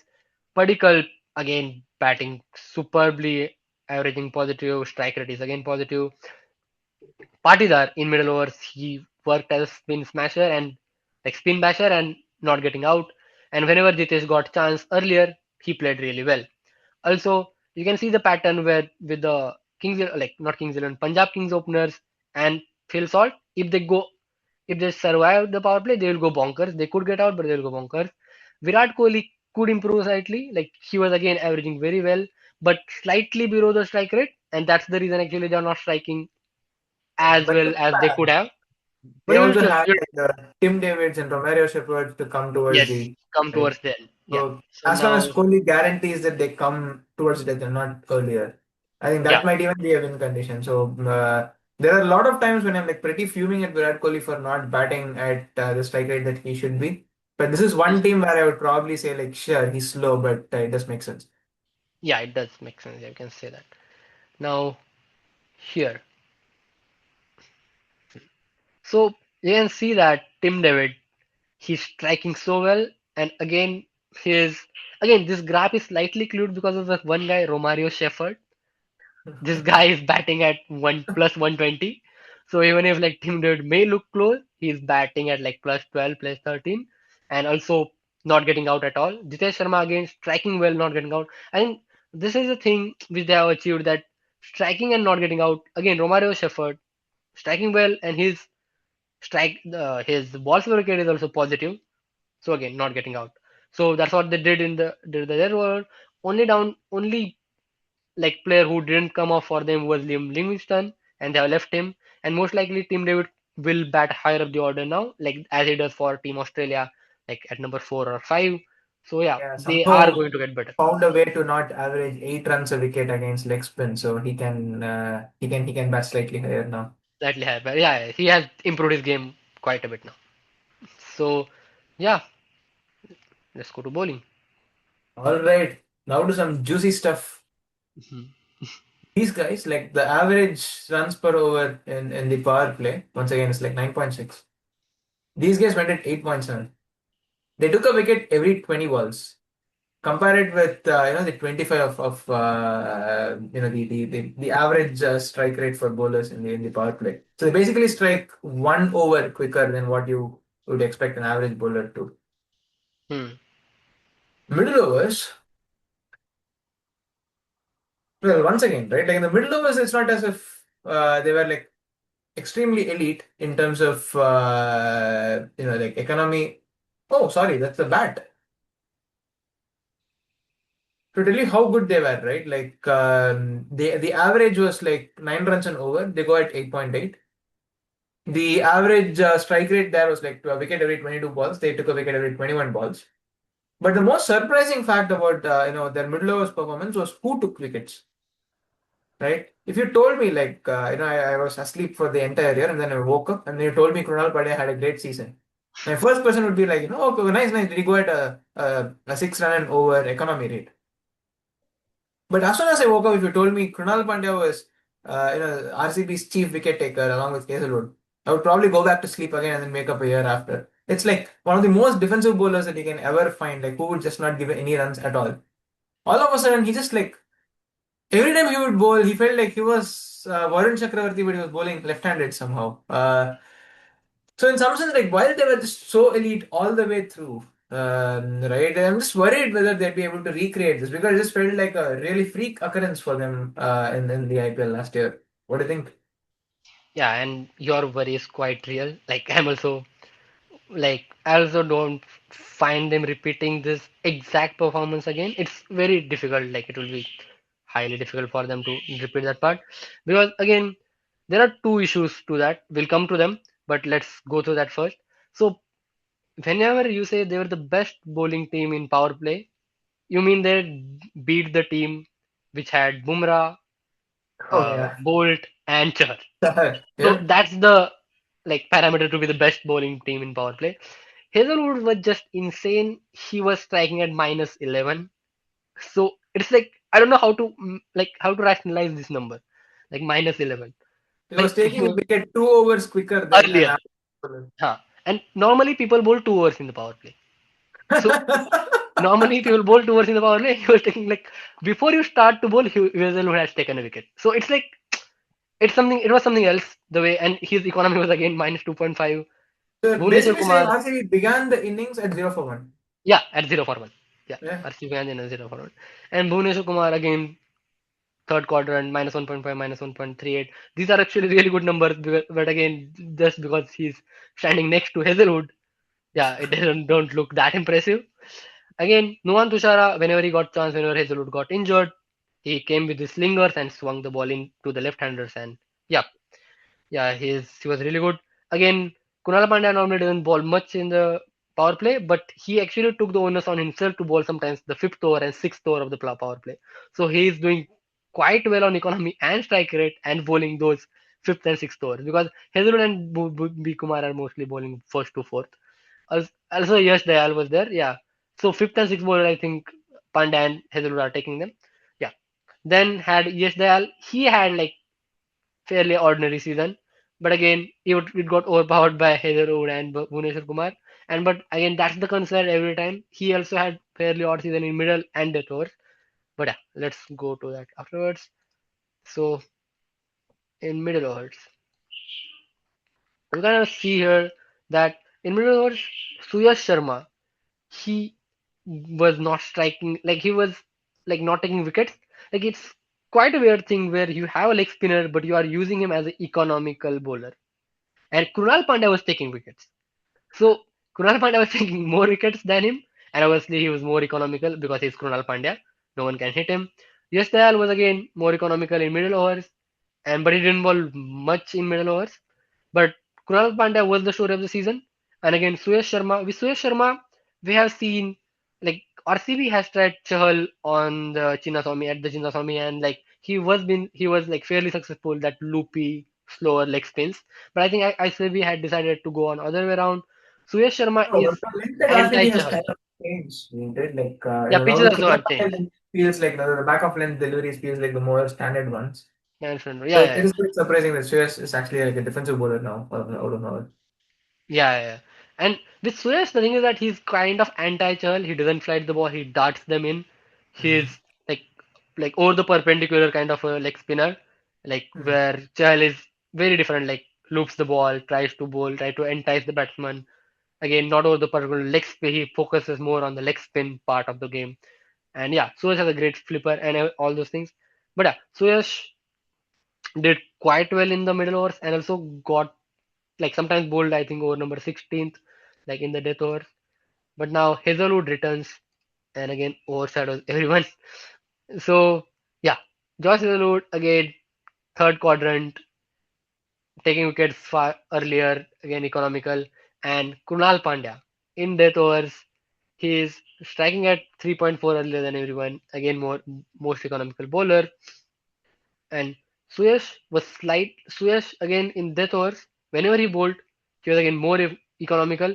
The it's quite anti the way you use spinner in death overs. You use spinner in death overs to get wickets, but RCB were using Suresh Sharma as a defensive option in death overs. So that was quite fascinating to watch. Uh, and yeah, and so I think so. So now let's come to the repetition of this same things again. We are not able to point out the finger like what Kunal Pandya changed and that like why he had such a great season exactly, and can he repeat that again? Only Kunal Pandya and time can answer that. Again with Josh Hazlewood, he is out of the Ashes series. He will play the World Cup and he'll come back to IPL. I don't think He's not a he's good starter also, I think. He like when he like somebody like Siraj, for example, how many ever injury? He's not injured easily, and then you just expect him to come back straight away. hmm, But be it Bumrah or even Hazelwood, like when they get injured, it just feels like they take quite a while to warm up. And with yeah, Hazelwood's case, it feels like there's an injury and then there's always another injury.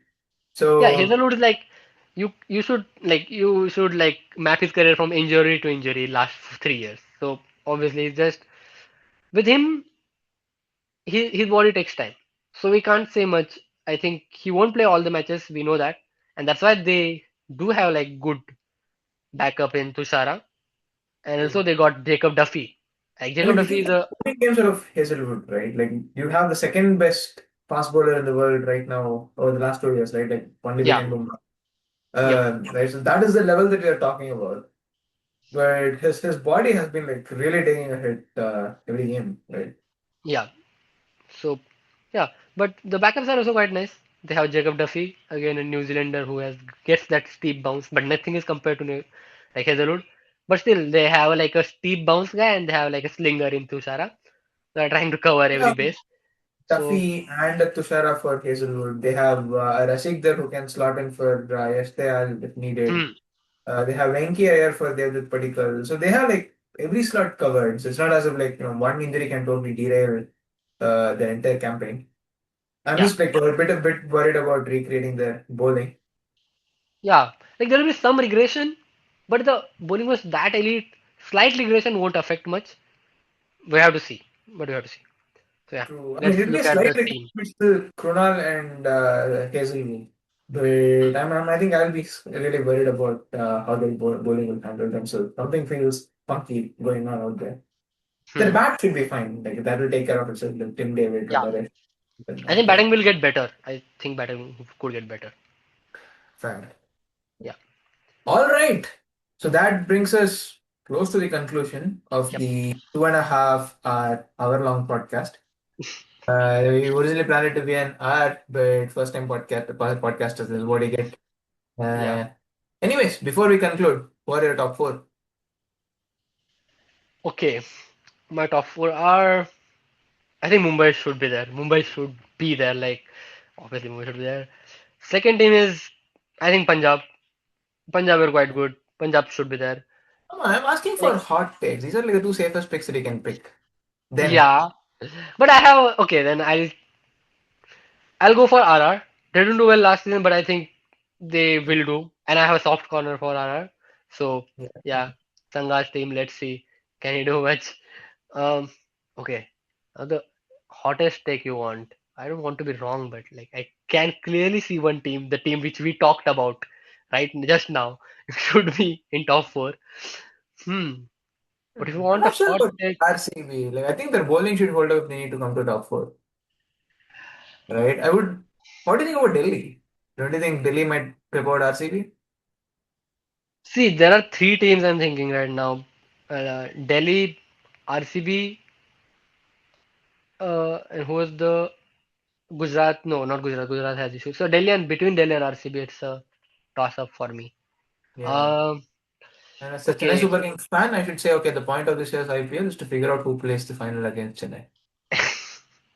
No, I'm not fully confident about Not about going to Chennai. happen. I see a couple of seasons of them playing with the new model. Yeah, I think the new model it will take some time. Like we'll say after down the line, like 1 or 2 years after this, like we can say that Mm. there could be a nice country. But right now, I don't see them there. Yeah, I Yeah, mean the I'll upside is huge for them. Like maybe they can get a Jadeja out of Prashant Veer, yeah. but If that but happens, it's hmm, still like a risky prospect long out way to there. home. Yeah, Yeah. long way to go. Yeah, I'll okay then. I'll go with. What else? Yeah, the road. Delhi is too good. Yeah, I'll give you 5 seconds. Yeah, Five. I'll go with Delhi. Yeah. I'll go with Delhi. Let's see. All right. The inaugural 2.5 hour podcast hereby Hmm. concludes. Bye.